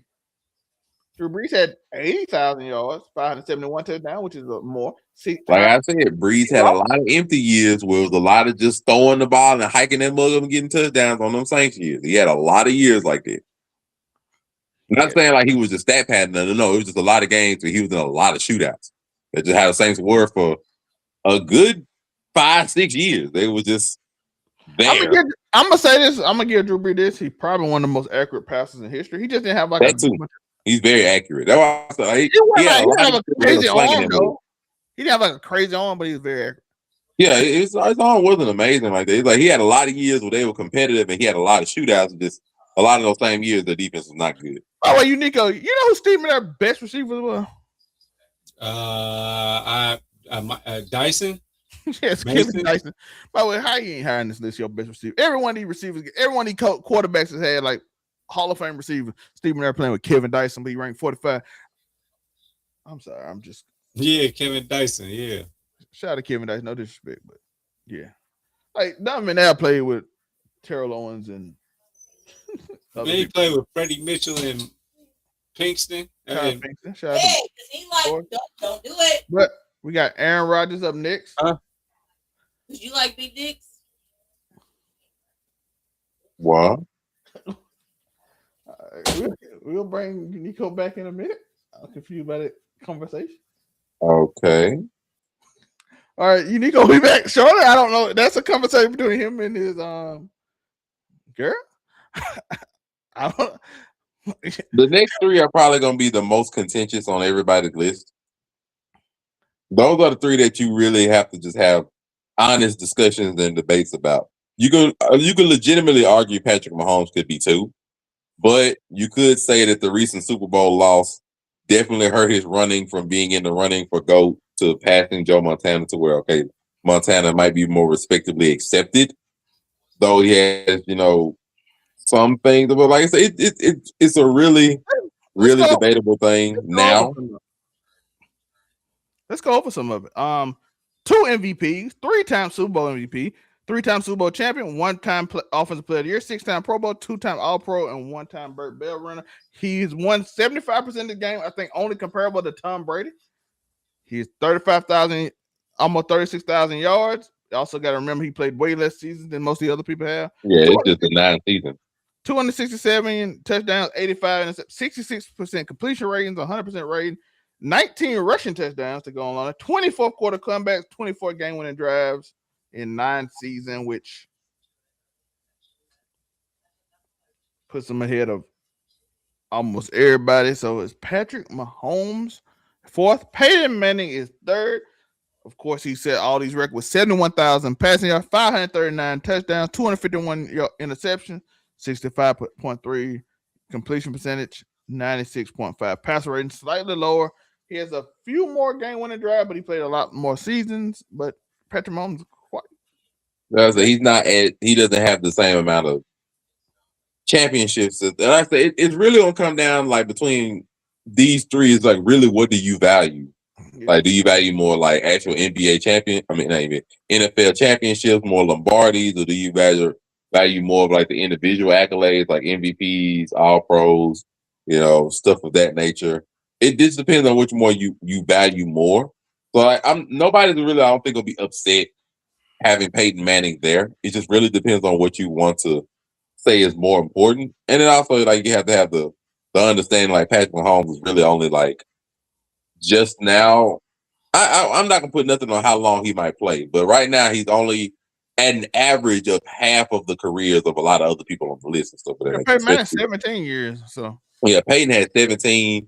The last year was boy, like he had 17, and Tom Brady was able to exceed everybody with 23 years, which isn't normal. So I say it just generally depends on what the expectation is of how long he'll actually go as a quarterback, what Pat Mahomes still get. Even if you, like I said, it just depends. Right? It depends on what you value. Peyton Manning had a ton of regular season success. It's just the postseason always was a challenging thing. Not necessarily because of Tom Brady, but Tom Brady, Big Ben, some of them were his issues that he had to deal with a lot. He won how Bob Sanders was finally healthy, by the way. Shout out to Bob Sanders. Versus Pat Mahomes, if it wasn't Tom Brady, he basically steamrolled his way through everybody. Not like they were bad. It just he steamrolled his way through the AFC for like 7 straight years. And the only ones who ever stopped him was Tom Brady and a bad offensive line and the Eagles and Rams. Was it the Rams? No. The Eagles and Buccaneers, which the Buccaneers. So it's just like I said, it's just tough. And neither one of them had good offensive lines, and neither one of them. So I'm not mad at who you want to argue for. I just think, like I said, the last Super Bowl hurt legacy-wise a bit because had Patrick Mahomes ran off that 3 straight, I think he would have solidified himself at number 2. But that last one, taking that loss, that one hurt his legacy a bit. Like when it comes to comparing him to all-time GOATs and stuff, it hurt a little bit. That's the only thing. Other than that, to be fair, even when you put Tom Brady in a situation where they didn't block with the Giants, he lost both of those 2. Yeah, I said. And he had the greatest offense of all time that was going into the Super Bowl. And and the Eli Manning led Giant defense. Well, the Giants defense with Eli Manning at the helm of offense, they got stopped to 17 to 14 points. Yeah, so I'm saying, so he did. Eli can always brag that he beat Tom Brady twice. I mean, it's also the ironic thing, like Tom Brady got it done to him, but also the Patriots did the same thing to the greatest show on turf. Kurt Warner when went up there, so like it's ironic. They did the same thing, and to the Rams, they did to the Rams. Well, that's so messed up. The Patriots stopped the greatest show on turf, and then they messed up the Rams when they had Jared Goff and Ty Gurley and was blazing away with 30-point games again. So Ty Gurley got hurt, that team was gonna lose. They did it twice, boys. Crazy. And as you see, we see Joe Montana stat Hall of Famer, 2-time MVP, 3-time Super Bowl MVP, 4-time Super Bowl champion, 1-time Offensive Player of the Year, 8-time Pro Bowl, 3-time All Pro. By the way, the list is so close because I see people got him. Who rated him number 1? Over Tom? Well, we ain't gonna worry about foolishness. We don't worry about foolishness. But lowest was 4. By the way, the thing is, I think Pat just get 1. He easily just solidified himself at number 2. You think Pat gets one more title? Yeah. I can agree with that. If he gets one more, I think you go ahead and get one. Because he would have got it over. Now it's a little bit more of a struggle. I think he would have been over Montana if he gets one more. Again, like I said, he's already 4th in East. But now we get to see the second half of Patrick Mahomes' career. We'll see how he comes back from injury. I do want to point this out. At this point, Tom Brady had missed, but starting the season before, had missed 10 straight years of not being in Super Bowl. Yeah. He had that huge patch of not getting back there. So we're going to that's what I was saying. We're going to see the second half of Patrick Mahomes' career. This is what Tom Brady struggled until he got Randy Moss. Post-injury, we're going to see what it goes down with. And we'll see how it looks for Patrick Mahomes. We're going to see if the Chiefs, what kind of moves they're making off season to see if they can get them back on being competitive. Are they going to change to get younger? Will Kelsey come back? All this stuff there. Like, it's not just they lying. Like, now it's the same thing. Like, Patrick Mahomes, now, they had an injury like this and stuff. Now you actually need some kind of running attack. You need some decent wide receivers that can actually get some degree of separation, that can actually move a little bit. They can actually not have to get thrown open all as much. You got to talk to Kelsey, see if Kelsey's willing to take a little bit more of a backseat role, maybe in a 2 tight end set, something like that, or just however you're going to go with them. But now the team actually has to work. They have not had a running game since he got there because the last 1,000-yard rush with Kareem Hunt the year before he got there with 1,300. That's what I said. So now you have to actually build the team around Mahomes instead of expecting Mahomes to carry whatever team you decide to put out there. Now the front office actually has to work. What's the Pats had to do, by the way, after it? Yeah, the Pats had to do it too. And it was stubborn because Bill Belichick was stubborn. But like I said, they actually have to work. Yeah. After the same year 9, missed the playoff. First time Tom Brady missed the playoff. First time Patrick Mahomes missed the playoff. They both tore their ACLs in year 9. Now we're going to see. Interesting parallel. And of course, the only thing about it is that the Patriots had to actually play a year with Jimmy Garoppolo for the entire year. The Chiefs right now are trying not to have to do that. He's gonna play. I don't think Pat's supposed to come back to middle of the year. So, I mean, right now we don't know because ACLs are just different. Different per player. Some players can come back from ACL really early. We've had players in the NFL be able to do that, and then some of them they just not using the NFL, but just using another sport. Like Kyrie Irving has already said he's not coming back this year, and he tore his in the later part of last season. So it just depends on the player, how it heals, how it goes. But the Chiefs aren't trying to do that. But then again, like I said, we'll just see if they have to go halfway through the season without Patrick Mahomes. I think you can just go ahead and cash it in, because I don't think without Patrick Mahomes behind the helm, I don't really see them being super competitive, even if they make the team halfway decent. Some combination of whoever they have behind the back, because they had Gardner Minshew, and then that fell through too. And then whatever the third dude they had in back there, I forgot his name at this point. So whatever quarterback they have back there, it's not going to be nobody they probably put in a lot of stock in because he's a backup quarterback, unless they already see that Patrick Mahomes didn't start in the year. And then they may go get somebody like not Malik Willis, because he's probably getting a real quarterback chance. They might go and try to get somebody like Mac Jones or somebody like that nature that might try to go get a serviceable backup if they know who Joe Flacco. Ew, but I mean it wouldn't be too surprising. Like I say, they gonna try to get some if they see that Patrick Mahomes they'll know has his recovery goals and everything once we get to OTAs and training camps and stuff. Once they know if Patrick Mahomes is actually going to start the season, and when I say start the season, I don't mean necessarily start in September game 1. I mean okay, if he's going to be back within the first month, then they may not care who's behind center. If they okay, he's not going to be back until the second part of the season, like games 7 through 13 or something. Okay, maybe we need to go get a serviceable quarterback to hey, yo, Gino, you can come and be on the Andy Reid and we can see what you can do over here, or we can go get some Joe Flacco or Mac Jones, some mess like that, and see how we're going to work. Not mess, but somebody like that, and we'll see how it works. But I think it's just going to determine how he progresses in his healing and, what time he's able to come back. They'll go with that. But otherwise, they still do have to retool the team because the team actually got to be worth something. Nico, what you think about 4-2? No, I'm in complete agreement with that. If Pat just got, I think he needs just one more because this league is different, especially with all his injuries and stuff. So I think he's the closest that we'll see for a while to being in that type of conversation, I would say. But yeah, I don't have a problem with any of it really. And Tom Brady, by the way, being in year 8 and then top 5 quarterbacks of all time is crazy. So shout out to that. Crazy. So shout out to that. You already solidified as a top 5 quarterback all time, and your career is half done. Is an amazing achievement. So these people are completed. Their careers is done. They cannot go up or down. You're the only moving part. And I think the second closest is 38? What is Josh Allen? The only person else on this list? Well, Lamar's on there. I forgot what Lamar is. Lamar's on there too. I forgot where he is. But they're like the only 2 people that are like Nick closest. Yeah. Aaron Rodgers is, and they've been in the league the same amount of years or 1 year less. So that's Aaron Rodgers, he up there, but it's like most likely his career isn't gonna get.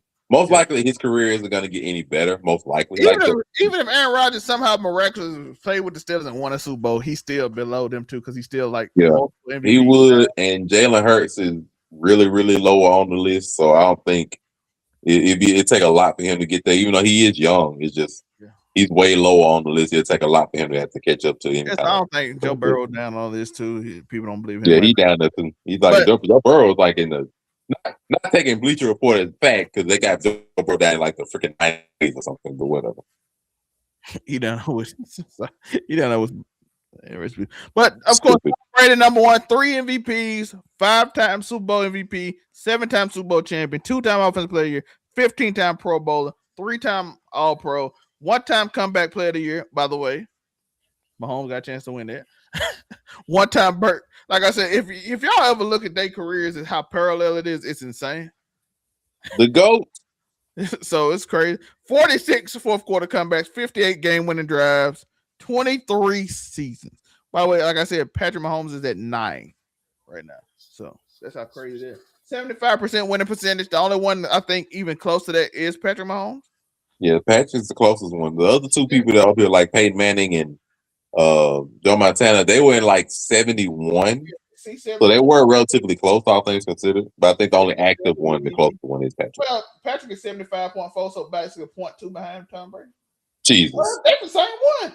Ain't no way. 75.4 winning percentage, 75.4 winning percentage. So they got the exact same. Listen, the amount of exact same parallels in their life is crazy. And then you get like Aaron Rodgers is 63%. You get 64%. That's how crazy they do. 62%, 60%, 65% for Steve Young, 61 for. You see the difference between Patrick Mahomes and Tom Brady and everybody else? Crazy. That is Joe Montana was 71%, so him and Peyton was 70%, and that's also why they're in the top 5. Anybody got a problem with Tom Brady being number 1? Because I don't know how you would, but next. But that's all I got for the show. Y'all got anything? We're done. Yep.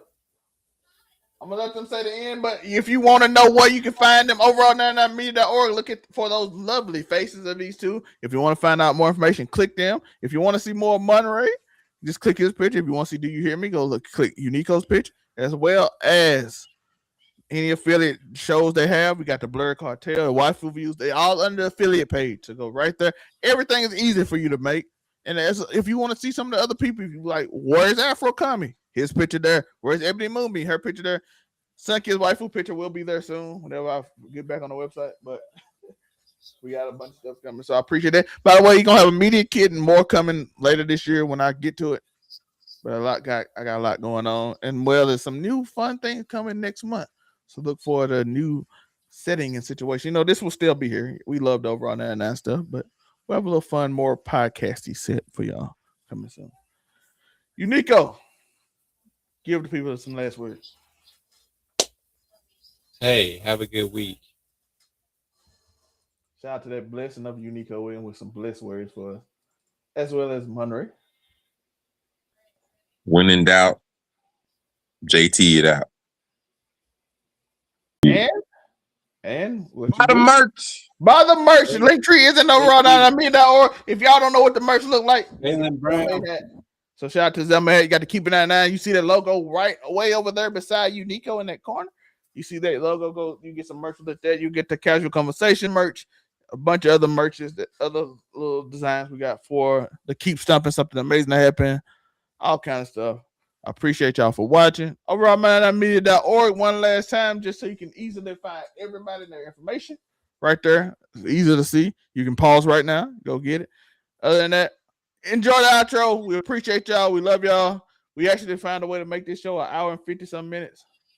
Peace.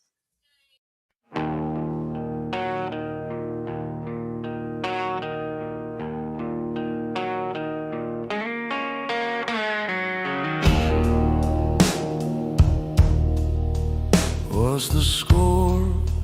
What's the game? Who's the player? What's the name? Zelme spins tails like fireflies in the dark. Monterey's verdicts leave a mark. Closest you're gonna get to perfect, but not quite, not tonight. Keep it 99. Oh, so close to the light, but you'll never hit the shine. Keep it 99, it's the closest you're gonna get to 100, yeah.